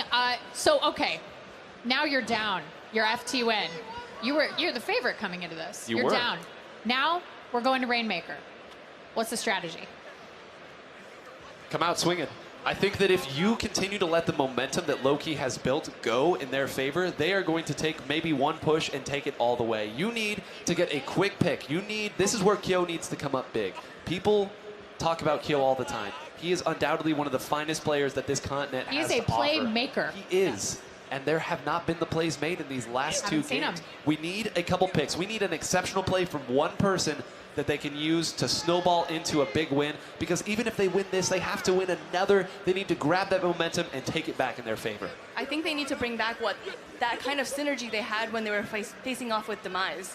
They were playing together, they were using the specials together, and I think that is going to potentially get them into that Game 7. At the very beginning of this day, you talked about low-key and momentum. And now we're seeing this momentum. They are a force to be reckoned with. They are very difficult to stop. If you are FTW, how do you stop that momentum? How do you slow down the pace of the game to come back, to make that comeback? How do you do that, Nine? I think that you need to understand what it is that Loki is doing to get all of these picks. Because even though they are a momentum-based team, they don't do it with conventionally aggressive frontline heavy compositions. In that last game, the most frontline thing they had was Arashi on a weapon that a lot of people consider a midliner. The way that they do what they do is they identify where you are going, they separate you with their range and with their Brella, and they make the picks easy for themselves. I think that if they are going to opt to do that, you have to be willing to either heavily load one side and break through the defense, or it's so difficult to play against what Loki does. I don't want to say you need to make a big play, but somebody's got to win a matchup they shouldn't. Yes. I think that it boils down to that with the way that Loki is playing and the way their synergy is going. Yeah, definitely. I agree with that. I just think that I don't know. I really just... We're stunned. Yeah, I'm speechless. We've commentated so many low-key Splatoon matchups, and we have never seen them play like this. Never.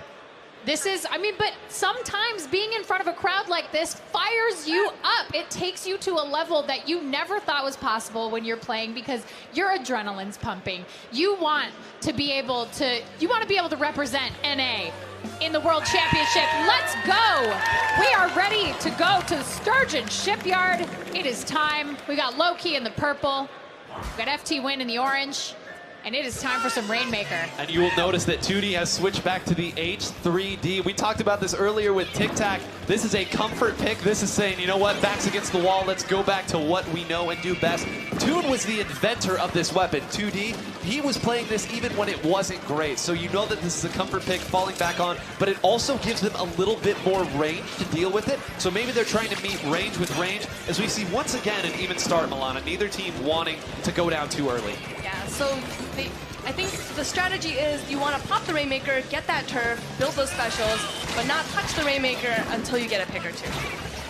There you got a little bit of a trade. You got the one, he's out, but you know, he takes somebody down with him, so that's all right. Yeah, 2 down in the middle here. Again, both sides just waiting. Now, I like the fact that Kyo pushed up, but that was too far. They had to know that 2 people were there in that situation. Maybe the call-out wasn't coming in, because now Tetsu is not only sitting here in a great spot, but they have the Stingray to back it up, and the Booyah Bomb. They're not going to be able to run. That's 3 down. Oh, that's a...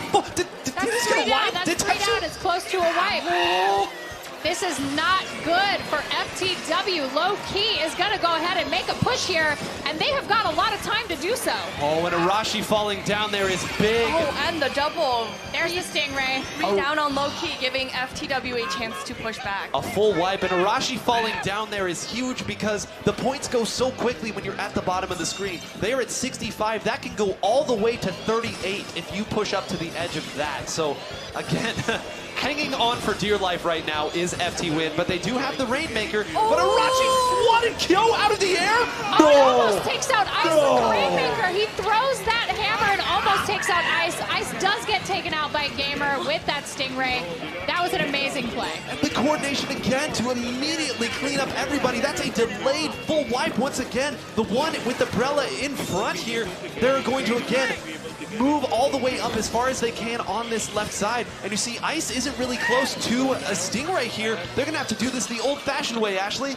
I am very curious what's going to happen. We've got the Ultra Stamp out again. We got the hammer, but he does get taken out. So that was a really key play by 2D. But again, getting to 51. Well, all of the pressure was in the center, very wisely coming to the other side and pushing the Rainmaker that way. So now they're going to let that reset. They do have control at the center as we get to 2 minutes and 30 seconds left, halfway done. But how do they break past this defense? Gamer does, not really close to the Stingray yet, but you know that's always something that is on the table. Arashi sitting up in the top corner as well. They're going to need to find some pretty wild picks. They do get one on Tetsu, but again, they're sitting back. The Stingray's going to come out. Can they get the lead in time? They are pushing it really hard, but oh, not quite, not quite. That Stingray is absolutely brutal, especially with Rainmaker mode, because that Stingray knows exactly where you are. It does. It always does. And Kyo trying desperately to run away. Look at Arashi putting that wall there. Go! So I you are cannot not believe getting the level away. of play. Absolutely, just so top level play by Arashi. I mean, he is absolutely on fire right now. Oh, and he waited for the jump with the hammer. Shaq has to run. You can't. can't. Went down to hit Shaq. And just throws it in the hopes that he gets one more pick. He doesn't quite get it, but the damage is done. The damage is done. And this Ice's Stingray, the only thing that is keeping this from being a blowout right now. Tetsu now rotating over here, and the one sitting by the Rainmaker again. As we get to just a minute left, trying to protect that jump, you see the one making sure that his teammate can get back into the action. But again, they're just warding them away, and that pick might be huge there. Going down to a stray bomb is so big, it can spawn a huge push, Milana. Yeah, I think this is the perfect opportunity for FTW Win to make a push. They're using their specials. All the specials are coming out. Kyo is pushing up, really making. Oh, and that is a huge pick. Big pick. 2D pushing up. No, taking the lead. He takes the lead. He is running for it. Not letting them have it. FT Win is not letting them have it easy. They are so close right now. If they can break that barrier, pick it up, and win. But Arashi's got the hammer. He's going crazy. He's not letting anybody take that Rainmaker. We said that Kyo had to make a big play. We said that he had to be the playmaker. He got a triple to open that one up. There is no other way to slice it there. And now this is huge again. You see that Gamer is very close to having Stingray here, and Ice is not, meaning that this is the chance they can get it. And Toon going down that early. Kyo is the last one. Kyo and Shaq are sitting on that side. I think that Gamer needs to fire that Stingray and blaze a path here. They are going to go into overtime, and this is for all the marbles. FT Win needs to get a stop here, or they are going home. Low-key has got to stop the Rainmaker from pushing any more forward. Oh, and there's the Stingray is coming out. It's Stingray v Stingray. Oh, and they've lost the Rainmaker. And that is a game 7. Game 7, we got it. Game 7, my friend. 3-3. This is, what a match. What a match. We have been asking, hoping begging, and now we finally get a Game 7 on the biggest stage. Two teams playing as well as they can play here. But again, let's go back to that last match. Kyo getting a triple to move everybody forward to get that lead. And really, a very close match even at the end there. 20 points. If Gamer had won that Stingray duel and then been able to fire down that alleyway, It could have ended totally differently. It could have. But like you said at the beginning of the match, right before we got going, you said Kyo's got to make those plays. And he absolutely did in every way.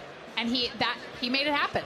I think he made it happen. I think there's just so much pressure at that point, but what makes FT Win stand out from from a lot of teams who play competitively is just that they keep such a calm head even till the very end. Well, we've got a replay. I want to take a look at what we have going here. We got an instant replay. Of course, you've got Gamer right there, gets splatted, pretty much in the reset where the spawn is, but Stingray is such a massive part of Rainmaker. It's one of those specials that if you're not running Stingray, what are you even doing? And again, we said earlier that really the only thing that was keeping FT Win in that game was Ice's Stingray early on, because they had 2 or 3 people going down early. They had opportunities. You saw that Irashi and Tetsu were both pushed up really far. The last thing that really could be done is Ice using the Stingray and sometimes just keeping your team in the game. Give your players like Kyo more chances. If you don't make the play this time, here's the Stingray, buddy. Let's clean it up. I'm going to give you another shot. Make some opportunities for your teammates. And one of the things that I think they did really, really well in that game was they stuck together. Nobody got separated. And I think sometimes we see that. You know, it's very easy in certain maps to get cut off from your teammates and get flanked and get separated. And then that's a really tough 1v1 or a 2v1 to win.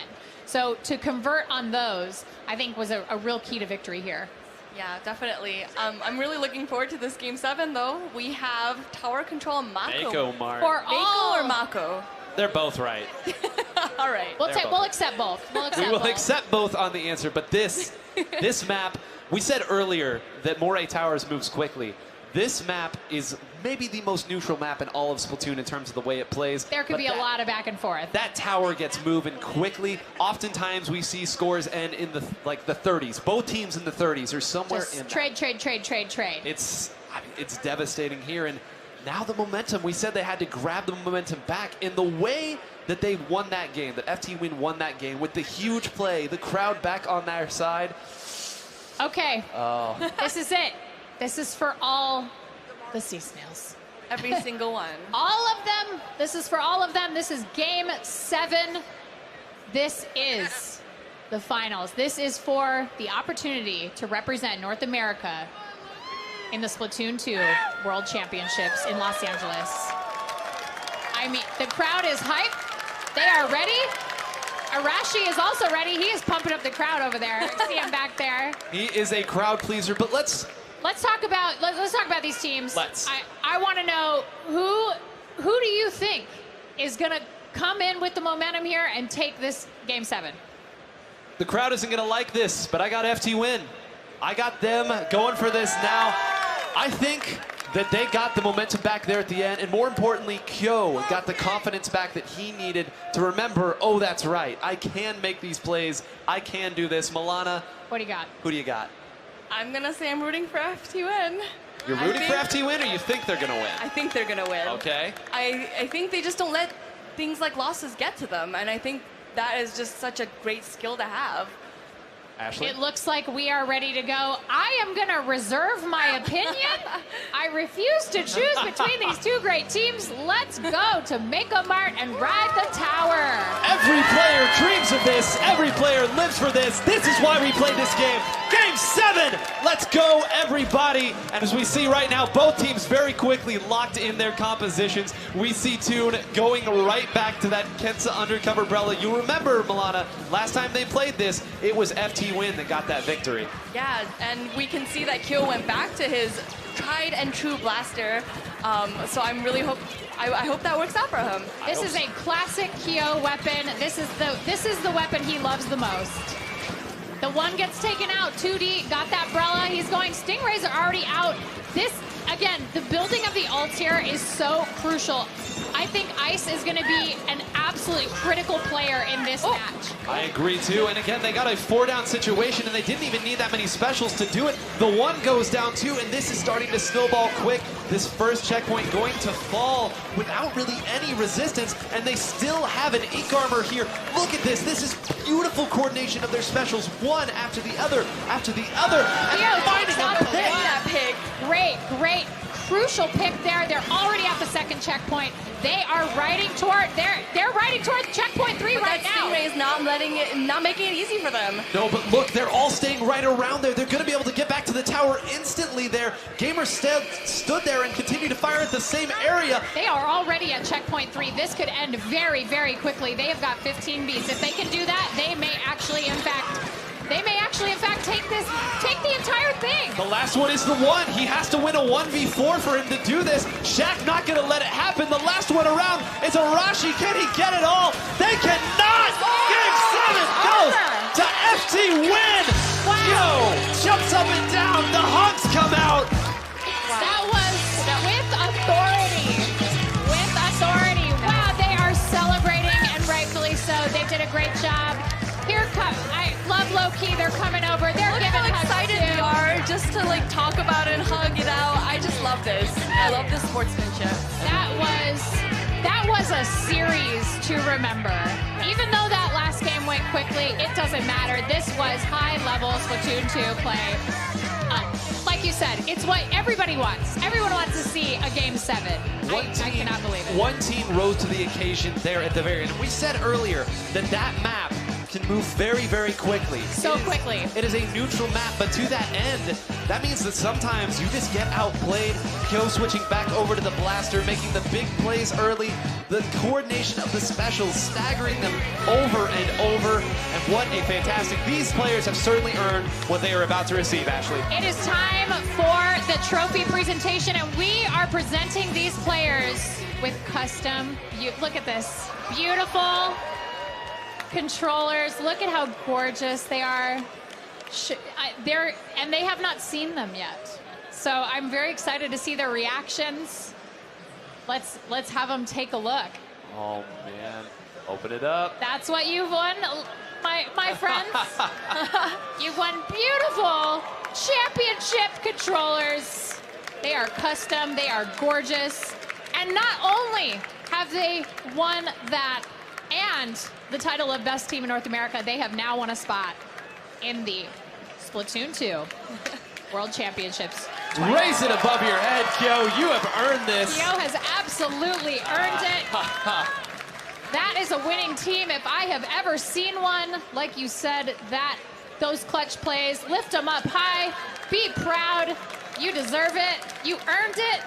Took it all the way to Game 7 and closed it out. It was a fantastic set, a number of fantastic sets, some upsets along the way, but as so often happens in Splatoon, the team that is the favorite wins. They do it very often. This was the strongest team coming in, and they still proved and got the win. 9, I'm getting a special transmission. Now that you mention it. I hear it too. Do you hear it too? Yeah, I hear it. It's a special message from Squid Research Labs. What? Yeah, we should listen. こんにちは。理科研究所の研究員です。スプラトゥーン2ノースアメリカインクリングオープン2019で熱い戦いを繰り広げてくれたすべてのプレイヤーの皆さん、お疲れ様でした。またご観戦いただいた皆さんも応援ありがとうございました。ハイレベルなプレイヤーたちの対戦を楽しんでいただけたのではないでしょうか。先ほど告知された6月にロサンゼルスで行われるスプラトゥーン2ワールドチャンピオンシップ2019が本当に楽しみですね。さて本日は私から皆さんに理科研究所の最新の研究成果をご報告したいと思います。以前にお伝えしていた武器セレクションの配信日が4月2日に決まりました。また発表済みの10種類の武器に加えてスパッタリークリア、キャンピングシェルターカーモという2種類の武器も追加されることになりました。これら12種類の武器は4月2日のアップデートバージョン 4.6.0 で一気に追加されます。さらに春にちなんだフェスのお知らせです。4月19から21日の48時間特別仕様のスプリングフェストを世界合同で開催します。お題は勝つのはどっち？ウサギ vs カメ。このフェスに合わせて任天堂スイッチ本体のゲームニュースを通じて春の新色ギアもプレゼントされます。お楽しみに。詳しい情報は公式の SNS でお知らせしますのでご確認ください。いかがでしたでしょうか。以上、イカ研究所でした。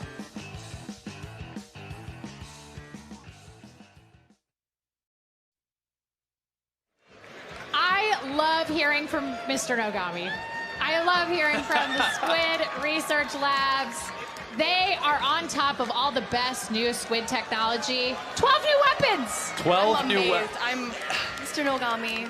Your work, your hard work. It's just I gotta have those clear dapple dualies. Yeah, I'm very interested. The Grim Range Blaster coming back. A mainstay in Splatoon 1 has the Burst Bomb as well as the Tenta missiles there. Going to be a threat from all ranges. What are you looking at? I'm looking at the NZAP. Yeah. Just eyeing it. Oh, that NZAP. Everyone knows that NZAP. I absolutely love it. I cannot wait to see how it changes the meta potentially. Yeah, a change in the meta before the World Championship. That could be exciting. And as we mentioned, the World Championship will be in Los Angeles this June.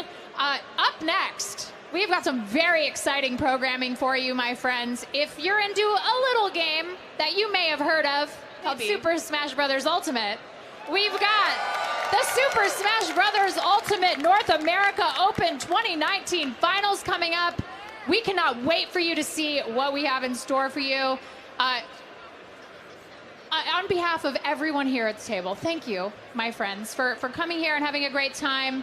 Milana, 9, I'm Ashley Esqueda. That has been the Splatoon 2 North America Inkling Open 2019 finals. Thank you for watching. Stay tuned.